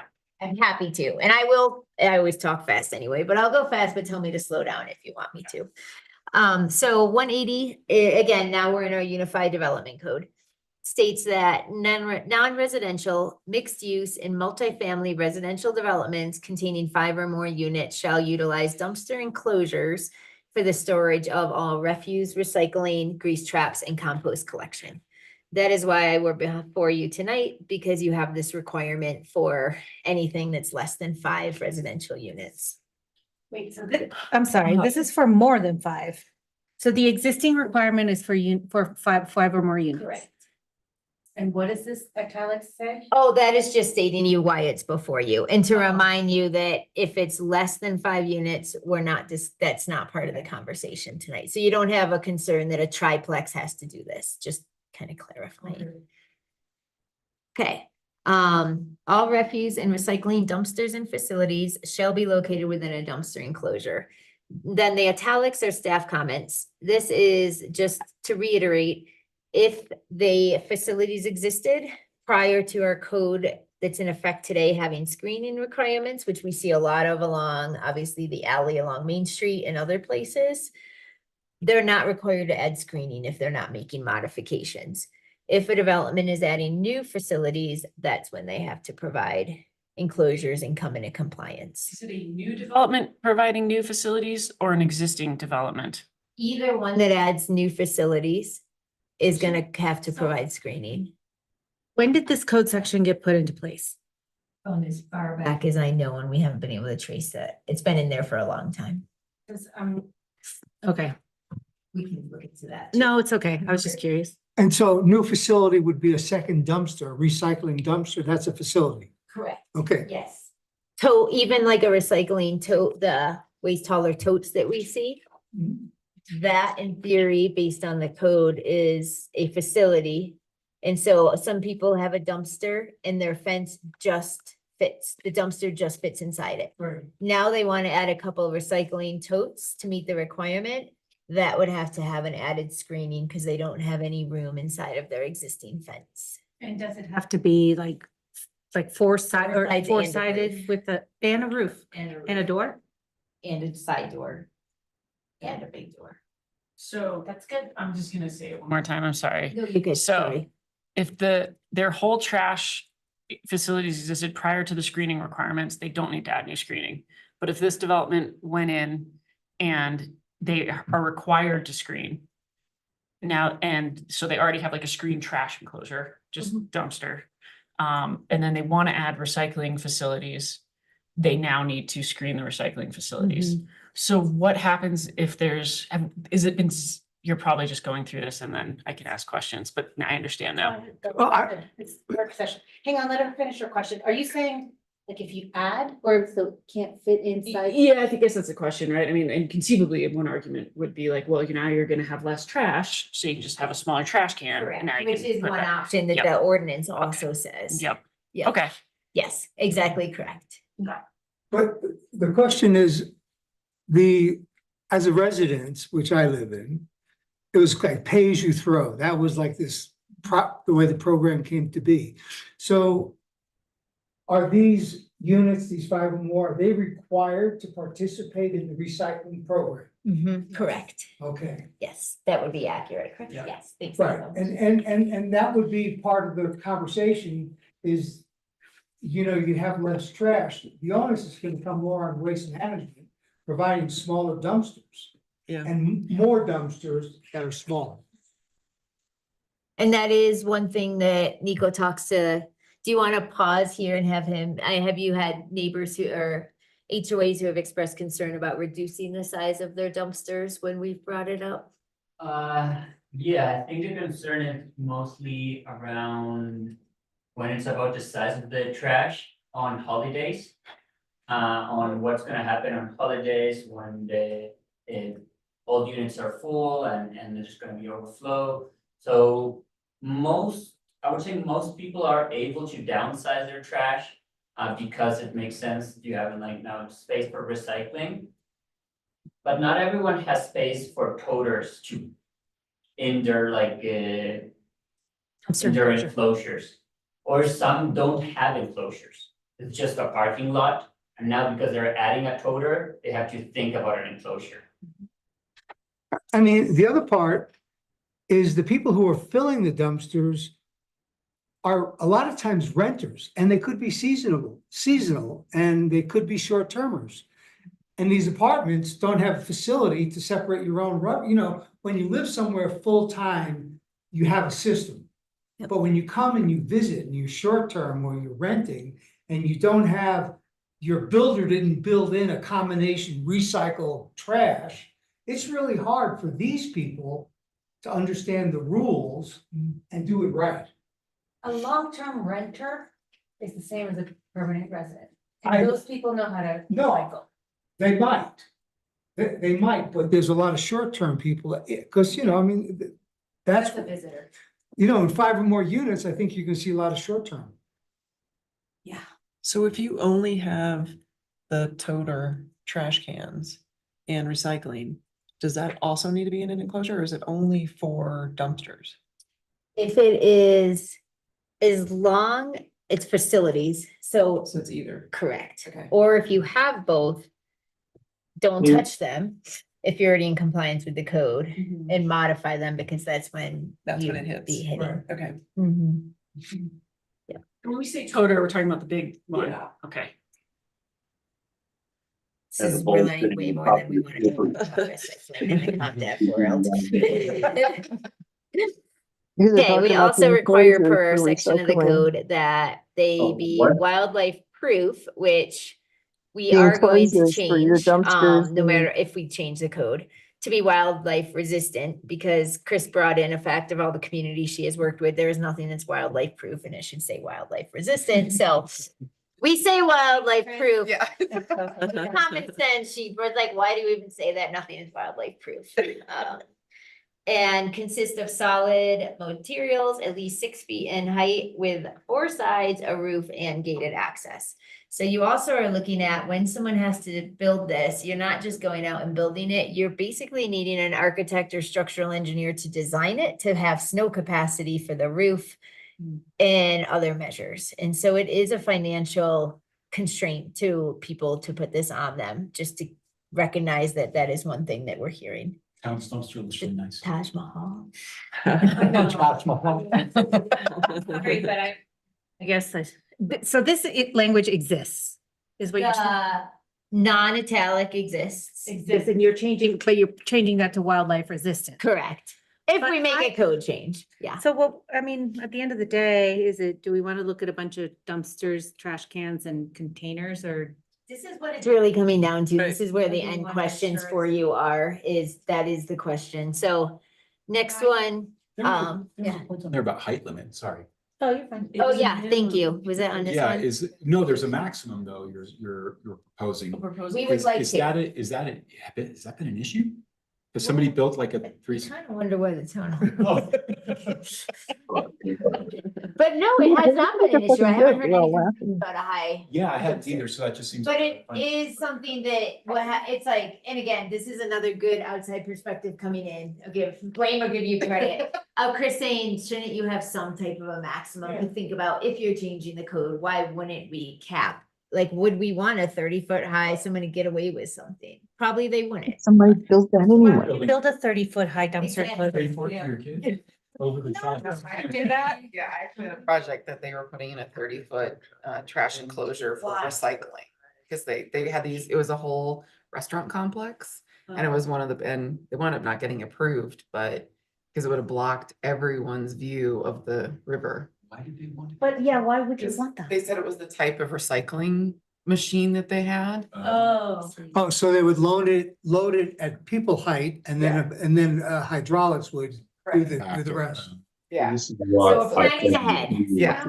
Jim asked We're about Right. the with their trash. Timberline having plans Yeah, designed. But yes, good, thank you. I for didn't mention that. So proposal. that is just something And I that if the said planning commission directs us to change this Part part of the what they code, emailed. we'll propose a And maximum I height, said, I just a gotta realistic, believe that nothing that's the gonna be a installers limitation to people, but also would just have an interest that in, could happen in the future. I mean, on that design note, facilitates would the would process, we right? put in like a size maximum? They would want Because to have a I say don't know in if what we is would, because I'm afraid, I'm thinking of like conducive a to commercial plaza. grabbing Yeah, it, would Need to limit, dumping it, they or start whatever. consolidating, the ordinance. Not something that looks pretty, in that's not proper. 124 does allow You would think they properties to would have consolidate some kind of recycling if it ordinance. is approved, they can have a. Mute them. Here we go. Aye. That is- Okay, dumpster locations are not allowed in the front yard setback or within a utility easement. One of the options the planning commission could consider is asking the town to allow them, but staff really doesn't think we wouldn't support unless you told us to do it. The visual impact, site clearances, location of easement, so much in the front. We like that it's not allowed in the front right now, but that would be an option. We allow them to go in the front setback. What happens when you only border one street? Then isn't that's your front setback? The dumpster would have to come off of that street. Off of it, but not be located in the It front would have yard. to be into And the- then you have to go way back further. Yeah, good question. So just not in the front yard, so between the structure and the. Yeah, yeah. So option, because we tried to think of what could you consider doing? It doesn't mean, and such as this one that has staff, we don't recommend this, but we wanted you to be aware of, it is a creative idea that you could consider. And the town could consider. Is there a place in town right now that would be a good example of somebody having to put it in a setback? What's in the front, in Or the front, Yeah. not in any setback, just the front one, right? A lot of the HOAs Nico is talking to, there's some on Summit Boulevard, 10 Mile Drive and around the And lake. that's the only space that they would have to be able to do it. We'll get to that a little bit, Okay. but correct. So It then, just seems like from an aesthetic standpoint, do we want that well, and that's out of just town, right? Yeah. Standing. We need standing desks. Yeah. so in the central core district today, through code, an applicant may propose recycling in a different location from trash collection. If they show that having them in together is an undue hardship for property owner. That's only allowed in the central core district currently. So the town can consider having that provision for all zone districts. However, it wouldn't solve the problems that Nico is hearing from the HOAs as far as they just don't have the adequate space that they're saying on the property. So, It would provide some flexibility It though, would because allow if you've got two flexibility. little spots instead of Right. one big spot, Yeah. that seems like, it, you know, as long as it's screened. so that's why that is something to consider. Yeah. Is an idea. And then here is the other one, April. This is why I kind of said, well, hold on, because we have more to. Yep. This is kind of the bigger question in a way that we're running into is that the current code does allow existing developments to convert up to 3 parking spaces in order to accommodate the installation of these areas. So yes, you currently could remove 3 parking spaces by right and add to your dumpster. However, If somebody built 3 extra. Like, is that excess parking? I'm it guessing? does not say that. You can just lose 3, but it is wild. And the multifamily and even, so at first I thought this was just, I was like, well, for residential, it doesn't make sense because a lot of them do have assigned spaces, right? Like they can't, who's gonna lose? Yeah. Who's gonna Yeah. draw the short straw and lose their space to their unit? Nico has also pointed out that some of the commercial or the mixed use properties he's spoken to, the tenants have allocated spaces through their documents. So whereas I originally personally was like, well, commercial doesn't seem like as big of a deal. We could require them to lose 3 spaces. They are finding some distribution problems among their HOA because what tenant is gonna lose those at that allocation, which I personally had not thought of until Nico had that brought up to him. Well, This just says you can. You convert. can. And also, we should add in there excess parking. yeah, I think you But- still have to meet parking codes. Yeah. It Yeah. does, yeah, and it doesn't say you have to, it just says we can get, Fix that. well, that we can. Yeah, that- If we change the code, yeah. Yeah, you should be allowed, if you were required to have 10 parking spaces on your project, you don't get to just now have 7 now, Correct. Yeah. so. Well, it's kind of like trees. We make you put trees in, but then if they're within 8 feet, you can take them down the next day. So would not replace them. I knew a contractor that would love to do that. On converting parking to refuse on that topic, is there a distinction between residential and commercial? I mean, I'm convinced that the commercial parking requirements are greater than their needs, that they could more easily shed through spots for refuse than residents.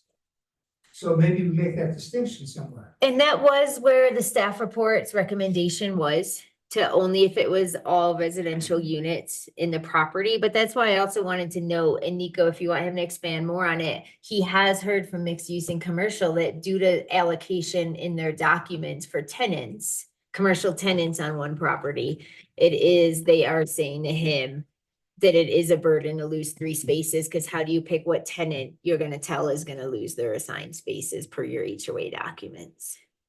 So just trying to kind of get all the information out. It makes it more complicated, but just we really, and we do want to just make sure that as we move forward, these HOAs know, because they are constantly calling and emailing right now, especially with Nico. And we've kind of said, please wait, we're going to discuss. But if they have to build an enclosure, then they need to start coming up with the financial plan and design to have it implemented by June 1st, so they're not in violation. So that's why we're bringing this. It seems a little early, but because of that design and financing on their ends. Okay, so on to the questions. First question is on this page. Now I have a couple, so I would say, let me go through all of them and then let's just dive right into if there is a preferred one based on the staff recommendation. We are not set on that. We really wanted to get, this is the kind of thing we needed input from. Does the planning commission find that enclosures shall continue to be required around all refuse and recycling facilities? Or, and here's three options under this one question. Does the planning commission want staff to pursue a code amendment that says developments being required to add or modify their existing recycling containers due to this ordinance are permitted to be exempt? Staff doesn't like this as a disclaimer because we don't know how we'll ever track it very well in the future and remember who got the exemption or who didn't. The next option on this question is, does the planning commission want staff to pursue a code amendment allowing all recycling facilities associated with residential developments?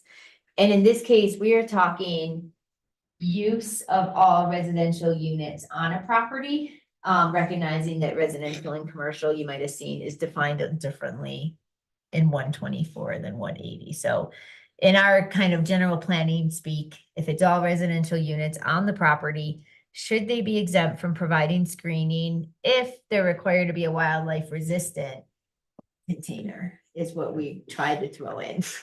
So mixed use would be not this. Right, this is, Correct, mixed use and commercial based on this one would be required to comply with screening. Okay. And then the third one on this list is, does the planning commission, same thing, sorry, associated with commercial and residential developments to be exempt from screening? I mean, do you want us to vote? I don't want to vote necessarily. I think we should, I'm hoping everyone kind of has the same idea. I don't know, because we don't even as staff really know how to handle it. But we'll move on to this question. So keep that in your head as ideas. Next thought is, does the planning commission find that existing developments shall be required to convert 3 parking spaces? So do they have a right to say, we refuse to do that? But we can't screen. And so it comes down to that. Do they? I think they still have to screen. They have to figure out how to screen. Yeah. They don't have to lose 3 parking spaces to do it, but they've got to screen. And if they can't screen, do we make them lose 3 spaces or is that not fair? So what Yeah, are we remember talking, what this? project are we talking about? So it's an existing project that's had a dumpster outside for a while and they want to add totes. Correct. So we're Well, saying they have to add totes. they have to add They're required totes. to. So we're saying, so they have to then add screening to them. I thought If there's they no room to add. Don't screening, have to add screening if They- if the project just has a dumpster outside. If they're adding recycling. But they which have they're to not add required. because of the ordinance. the ordinance, right? So But it now, doesn't- Right, but doesn't if they have a dumpster, but it's not in an enclosure, doesn't that one, it would assume that was approved prior to the requirement Yeah, for but now screening? they're modifying it to add recycling totes. So the addition of the recycling totes requires the Then it screening. kicks in screening. The screening. Okay, Yeah, and that's the problem. I think the biggest thing to recognize is that the town is requiring them The totes. to have recycling. I thought the first slide you said basically said that if the site was approved prior to the requirement for screening, If they then already they're have exempt. recycling. and Oh, if they sorry, already if they have already have recycling. recycling and, Okay, I'm sure that we Yes. got that. sorry. no, I don't. No, think that's my fault if I was Does trying to anybody- go too fast. What's There's that? people that have dumpsters and recycling all the Well, stuff outside. Oh, yeah, I can. think Couldn't of we one just right now. say that if Yeah. the development was approved prior to screening, we don't apply a screening requirement? Because your dumpster's already not screened. Now you're gonna add some recycling totes. Yeah, but that's like anything. You're increasing the degree of nonconformity. Right. Now you have to comply. Sure. I I just, I think that you could apply that provision more broadly and not have everybody kick in if How important is it to us that. that we're not looking at dumpsters and a bunch of recycling containers and all that? I mean, I guess for me, it's important. I'm on your side. I think it's very important. Do we ever get, because when Andy was bringing up the locations and getting creative as to where they're gonna put their dump, do we bring in, quote, like a waste management to say that they can service that location? Yeah. They do. We have to give the town a letter. Right, Yeah. okay, That Waste Management has reviewed the site. yeah. So, I mean, that's it. To go along with what Lena's saying, I think screened trash facilities are important. I mean, We all agree on that. but what if And they don't? I think they're important in both residential and commercial areas. Could we, I don't know. could we provide a process for staff review that says, okay, we recognize that this is a hardship there, you can't afford to lose 3 spots, we're not gonna force you to lose 3 spots. We can't, you gotta have the totes, but if there's no room for the screening on the site. So the then we need code, to impose a yeah, hardship. the ordinance allows them to get a 2-year and then 1 6-month exception, extension for that under 124. So what you could consider is that the council consider, because this wouldn't have to be, it wouldn't be a planning commission. It's not your section of code to have a public hearing on. Mhm. You could recommend the council consider having chapter 124 amended to allow a permanent exemption for that development that already exists and not a 2-year request to be approved by the town manager. I'd give them the 2-year, and then if after that, they really can't figure out a design, maybe they come in for a variance. And the only thing with the 2-year, which we can do, that's in the code right now, is that we're basically pushing the problem forward. And where then staff has to track each one and figure out. I'd rather give them variance now. If they can't fit it, they can't fit Then, it. Nothing's yeah, gonna they're not change. gonna- But like, 2 years. what about the consideration that this is gonna be like another staff person? Is that, do you think it would be that volume? It's more, how many do you think would be I know you wouldn't know a number, but from who you've talked to about, how many have said they would apply for the 2-year waiver? I think it's a smaller number. I think from how I see it, this is more like a financial issue. It's more HOAs being concerned about having to build something that is gonna cost, I don't know, 15,000. Mhm. And that it's being mandated by the town. So they are feeling financial pressure from the town to having to build. And we do have a grant to help them through this process. But it's, I think, up to 2,000. So it's not very significant to make the decision, okay, we build with your money. What if we have like a set of drawings We were asked that. that people could just have, and here's your dumpster enclosure. They don't have to pay for engineering, they don't have to pay for architecture. And we did have somebody ask that, and I thought of the town hall ones, but I was like, I don't know if we want one. No, don't use that. Thanks. And it was on the same page as you. Currently, from how I see it from the recycling side, I know you're looking at it from the other side. It's a barrier for people to start recycling. Yeah. If If they don't have the containers, is what you're saying? Yeah, they Yeah. don't have the containers, I go to their site, I recommend, okay, you need this volume of recycling. They're like, great, I'll get it. And they're like, oh, but if I get it, what happens? Then they're like, no, I won't get it. Cause that's gonna trigger, I would rather wait until like 2025. And what I'm trying to tell them is like, let's get it rolling. We wanted to have 50% of sites with recycling for, I think it's now July. But it's really hard to make a recommendation when they have to build. Fair. Yeah. Yeah. So that's the 2-year That's the exemption. 2-year thing that you, let's Gives you time to put the figure pieces it out together. how to do the recycling first, and then you have 2 years to figure out the screening issue. So I feel like that's 2 different issues though, because there's financial, which, yeah, okay, you get 2 years. But if you just don't have room on your site, that's not gonna change in 2 years. Right. So that process And should that's just what be we a think we permanent should, like, variance. why push it off for 2 Yeah, years? that should be a permanent variance. If you can truly prove hardship that you can't screen it on your site, then there's a variance. If it's just, I don't want to pay for it yet, then yeah, 2 years seems reasonable. Well, I mean, is there any way to make the screening less expensive? And it would come down to, for example, can the town pay for a set of design plans? to distribute. Well, I feel like it's gonna be very individual, right? Because everybody that has their own dumpster enclosures. You want it to it's look like not a gonna work. building a little bit. Right. It's like that side. Standard one, and then you can modify like the material. Yeah, the but color. but if the engineering engineering. is there, the engineering is Yeah. there, because that's where the expense is and the time. You know, you can modify a design really quick, but getting engineering updated takes. Or if you provide the dumpsters the recycling containers, not as part of an existing dumpster, but in a different location, you'd have to build maybe a smaller enclosure and one that the town has plans for or something. Yeah, I wonder if these sites that have the dumpster that's grandfathered in, you're required to add totes, maybe just have to screen the totes.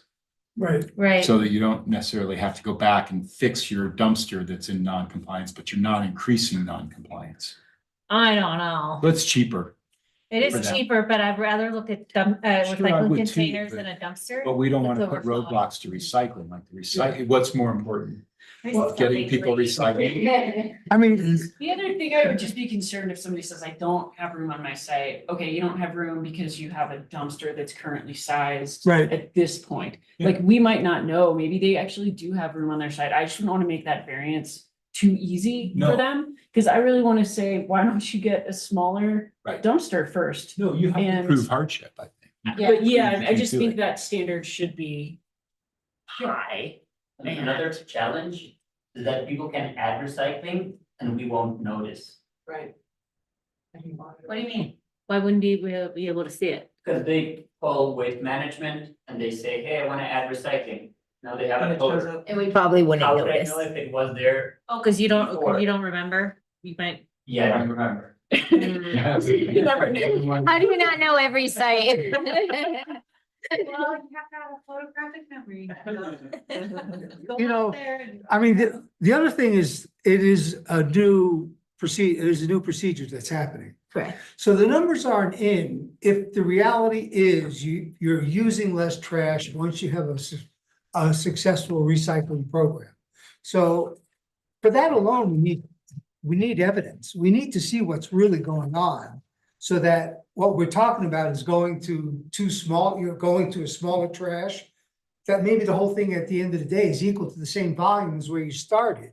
And so to that extent, with time, we also want to see our trash container manufacturers do a little bit better job to make stuff that fits, that's more compact and more usable. And at the end of the day, when things are going, they could also try to increase their frequency of pickup if small is not working. That's number one, you can increase frequency. I'm sure Waste Management would love that.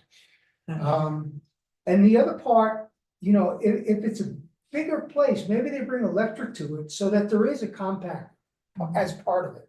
I mean, I'm just trying to think a little bit outside the box. Yeah. To make that box smaller, because electricity does that.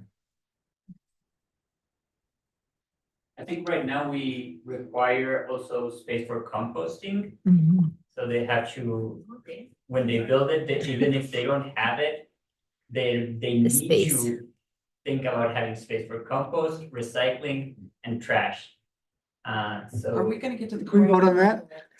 Recycling pickup is comprehensive, because right now, from my personal experience, they don't pick up glass.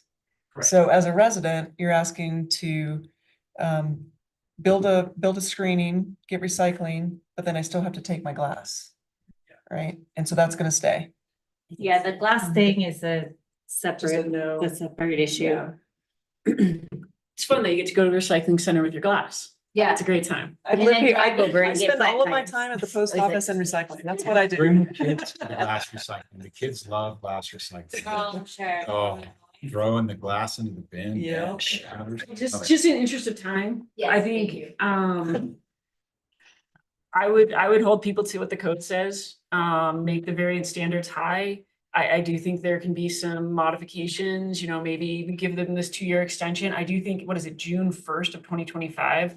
Woo, everybody's gonna not be compliant because that's like, summer hasn't even started. People are barely have plans. They have no idea how much goes into like a simple trash enclosure building. So I would give people a little buffer. And then if they really cannot prove that they cannot do this, sure, let's let them have a variance for it, but I would say start with the most. And variance is Yeah. kind to, no, they go to. This one would go through town manager. It's Oh. either a waiver or variance. I can't remember the term. Variance to the deadline. I'm talking about, you're talking about, are you? I'm talking about a a- variance to this Thank code you. section? Yeah. Yeah, it would. If you're in a- And that would be tough to meet those legal criteria for a Yeah. variance. Yeah. to- Because the variance is to not add recycling. Right. Oh, no, everybody has to add recycling. Oh, okay. Sorry, I was saying, To not have. I was saying a development code variance to not having to screen. I think we don't have that in the code. We should, I think, get that in there, because And if somebody. I'm gonna pull up because I really think that is tough to prove legally. What's stuff to report? A variance, meet our criteria for a variance to not have screening. But if you. If you don't have it on site. Don't have space, And you, like absolutely cannot do it. yeah, That's a hardship. That's a hardship, yeah. And maybe there's something specifically in this code amendment that sets that bar a little more clearly than the sort of more vague standard variance Maybe we language. have a variance, a specific variance for this. Right, something that says, More of like a wait, how about if we could call it a put waiver. a waiver Something in that's. and not go the legal That's like variance? super easy, but like, if you really have a problem, there's a way around it. yeah. I don't think we want to lose parking spaces. No. Yes. Unless I it's excess, certainly- unless it's excess, Unless it's excess, yeah. or it's a failing shopping center and they've got empty parking Right. spaces. Yeah, And they in want which to. case they wouldn't be able to prove hardship Right, because you have extra parking spaces. yeah. So I I'm pretty think, sure just Walmart have extra parking. Yeah, and people's concerns about holidays, I mean, we don't build for holidays. Yeah. It's just bad planning, Yeah. so they could deal with it. Do we build for high season?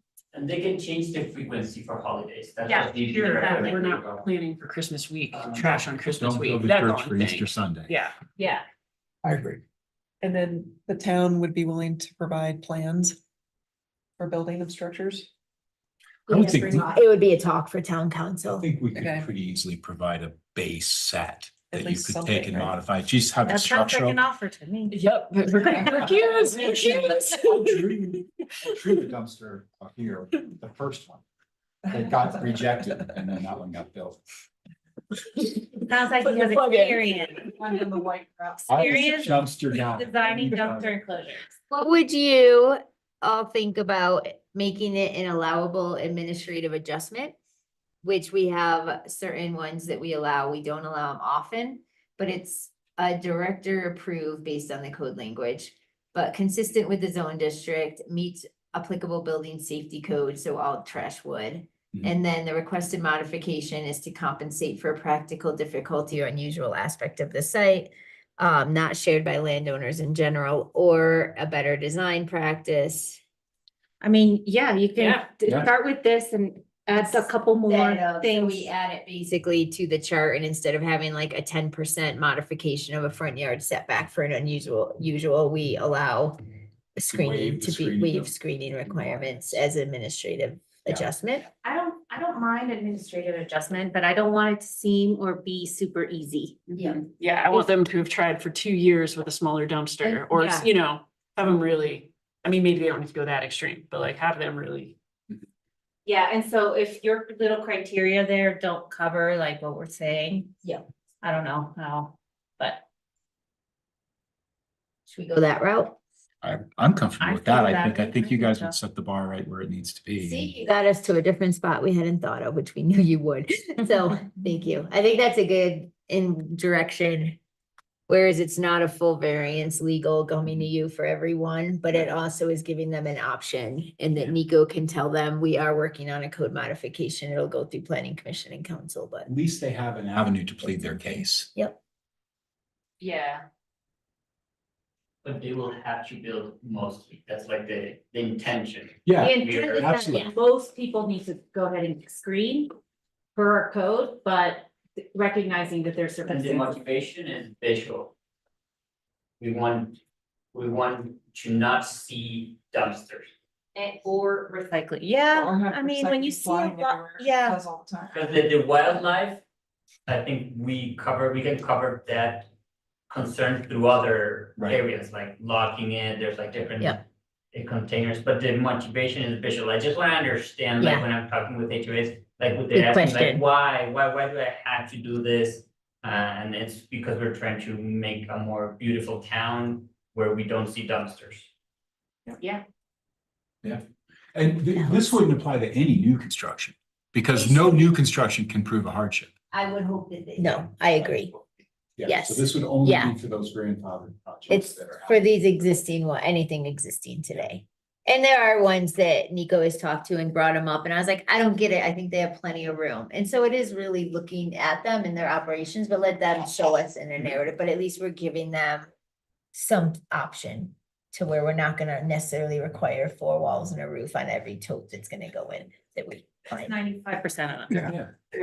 In new construction, do they have to justify the size of the enclosure based on how much trash they're gonna have, or how does that work?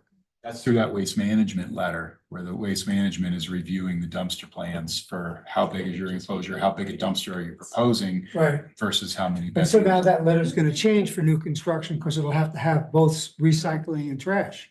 Yeah, I guess ours always have, but yeah, maybe they weren't required to have Okay. recycling.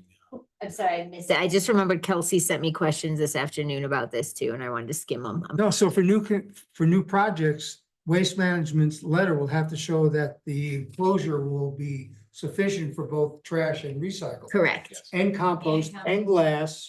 Not glass, but grease. Gotcha. Scrap metal recycling. And everything. Yes, right. They took the scrap metal away. Well, it was getting abused a little bit. Yeah. All right, is that good enough feedback? Yeah, Okay. Kelsey gave me some thoughts, and I think the administrative adjustment might satisfy some of her thoughts. She had a lot of concerns with requiring screening and things, the burden of it, so. And I'm sure the council will have their own whole new other opinion. Yes, so really quick, can I jump right in, staff updates for you? Because I know it's been a long one here. The planning commission, the next planning commission meeting, we are going to cancel, so you're off the hook for that date, which I think is August 1st. August 1st. Thank you. We will have one on August 15th. We may make it a little bit bigger of a meeting.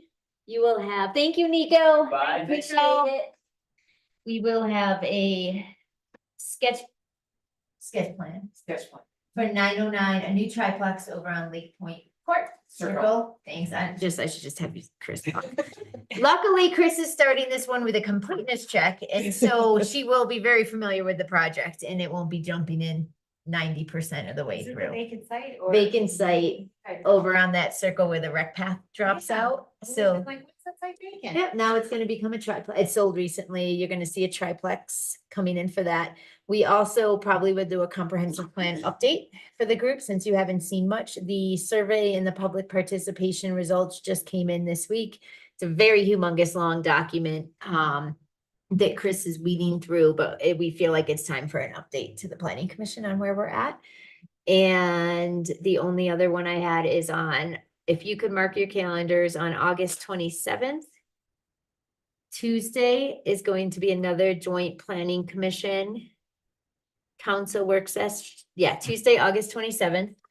That is going to be another joint council planning commission work session to discuss the housing strategic plan, the next update on that for the group. 5 o'clock, what time? You can always be virtual, but you don't have to. I'll be in Iceland. Oh, that might be.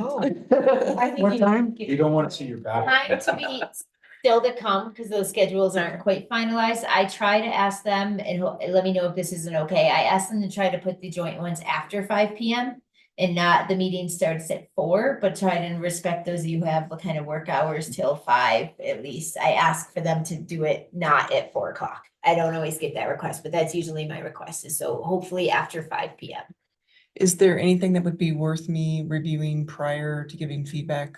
Is that Since the I'm not gonna group be you're here? on, or are you in the It conference? is. You were gonna have a group meeting. Oh, you're gonna meeting that I'm morning, missing so you're both. gonna miss it. Yep. Yeah, I'm sure we'll do read ahead materials. Yeah. I'm gonna have to cancel this trip. April. I mean, it sounds tall, like I just picked the wrong day. That's your bad. That's on me. The council hasn't heard anything about the comp plan, so Chris, the consultants for the comp plan can't be at that meeting. We wanted to do both of them. Chris may give them an update. You may end up with a little bit of duplicate info, or you don't have to, I mean, I'm sure you'll want to listen and not walk out during it, but you'll kind of get their feedback on the comp plan that way also, even though we won't have the consultants there. And then if you have anything else we should be looking at for scheduling with you and the council to discuss, please let me know. We'll keep it on the radar and do more of these joint work sessions, because I know that was something that has been requested by commissioners in the past. And then last update is, as you notice, we are fully staffed. We have new faces. And so I should have done that first, but with the technology. So welcome to Kimberly Jackson. Some of you know her. We didn't steal her. She approached us, but she came over from Summit County government. And so we're excited to have her she's taken on a lot of she's already been learning application intake for planning applications. She's doing roofs, windows, and kind of those basic applications to learn how to the code. Do you want to give a brief intro, like maybe your last couple jobs? Because you're like going back to Leadville, so they see some of your local government work, which is pretty interesting. So I'm a native from Colorado, and I moved to Leadville. I've been there 16 years. But most recently, I was at Summit County in the Environmental Health Department as administration there, ComDev administration. Did some cross training with the building inspection department there. Prior to that, I was at Lake County Environmental Health Department. And then before that, I was deputy city clerk for the city of Leadville. So excited to have her background in local government, and she's moving right into planning. So we're excited. And then we have Chris Valdez. Who you want to give a quick? Chris is also, I will reveal, a very good friend of mine who I brought over. I'm very psyched to have Chris and Kim and still have Emma here. So go ahead and give a quick brief. Okay, most recently I was with the Denver Regional Council of Governments, and just working downtown Denver was not my thing. Before that, I was in the private sector for 18 months. And then before that, I was with Eagle County for 14 years. And actually before that, I was the planner for Summit County. So I've spent most of my planning career up in the mountains, but also was with the city and county of Denver for a while, and then also was with the town of Parker for a while. So, and then When were you at the county? 99, 2000, 2001. What was your last name then? Yeah, my last name then was Ayo.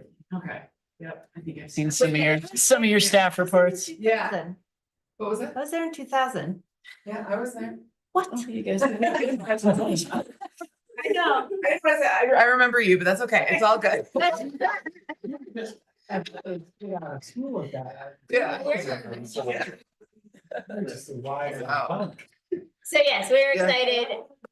No meeting next time, meeting on August 15th, special meeting on August 27th, and a lot of props to Emma, who has been then managing an incredible amount and training these two on all of our. Thank you, Emma. So, Hey, do we have a motion to adjourn before we all just walk out of the room? Motion to adjourn. Anybody opposed? Thinking about what's rest. What I did want to tell you is the town of Dillon is considering inclusionary zoning.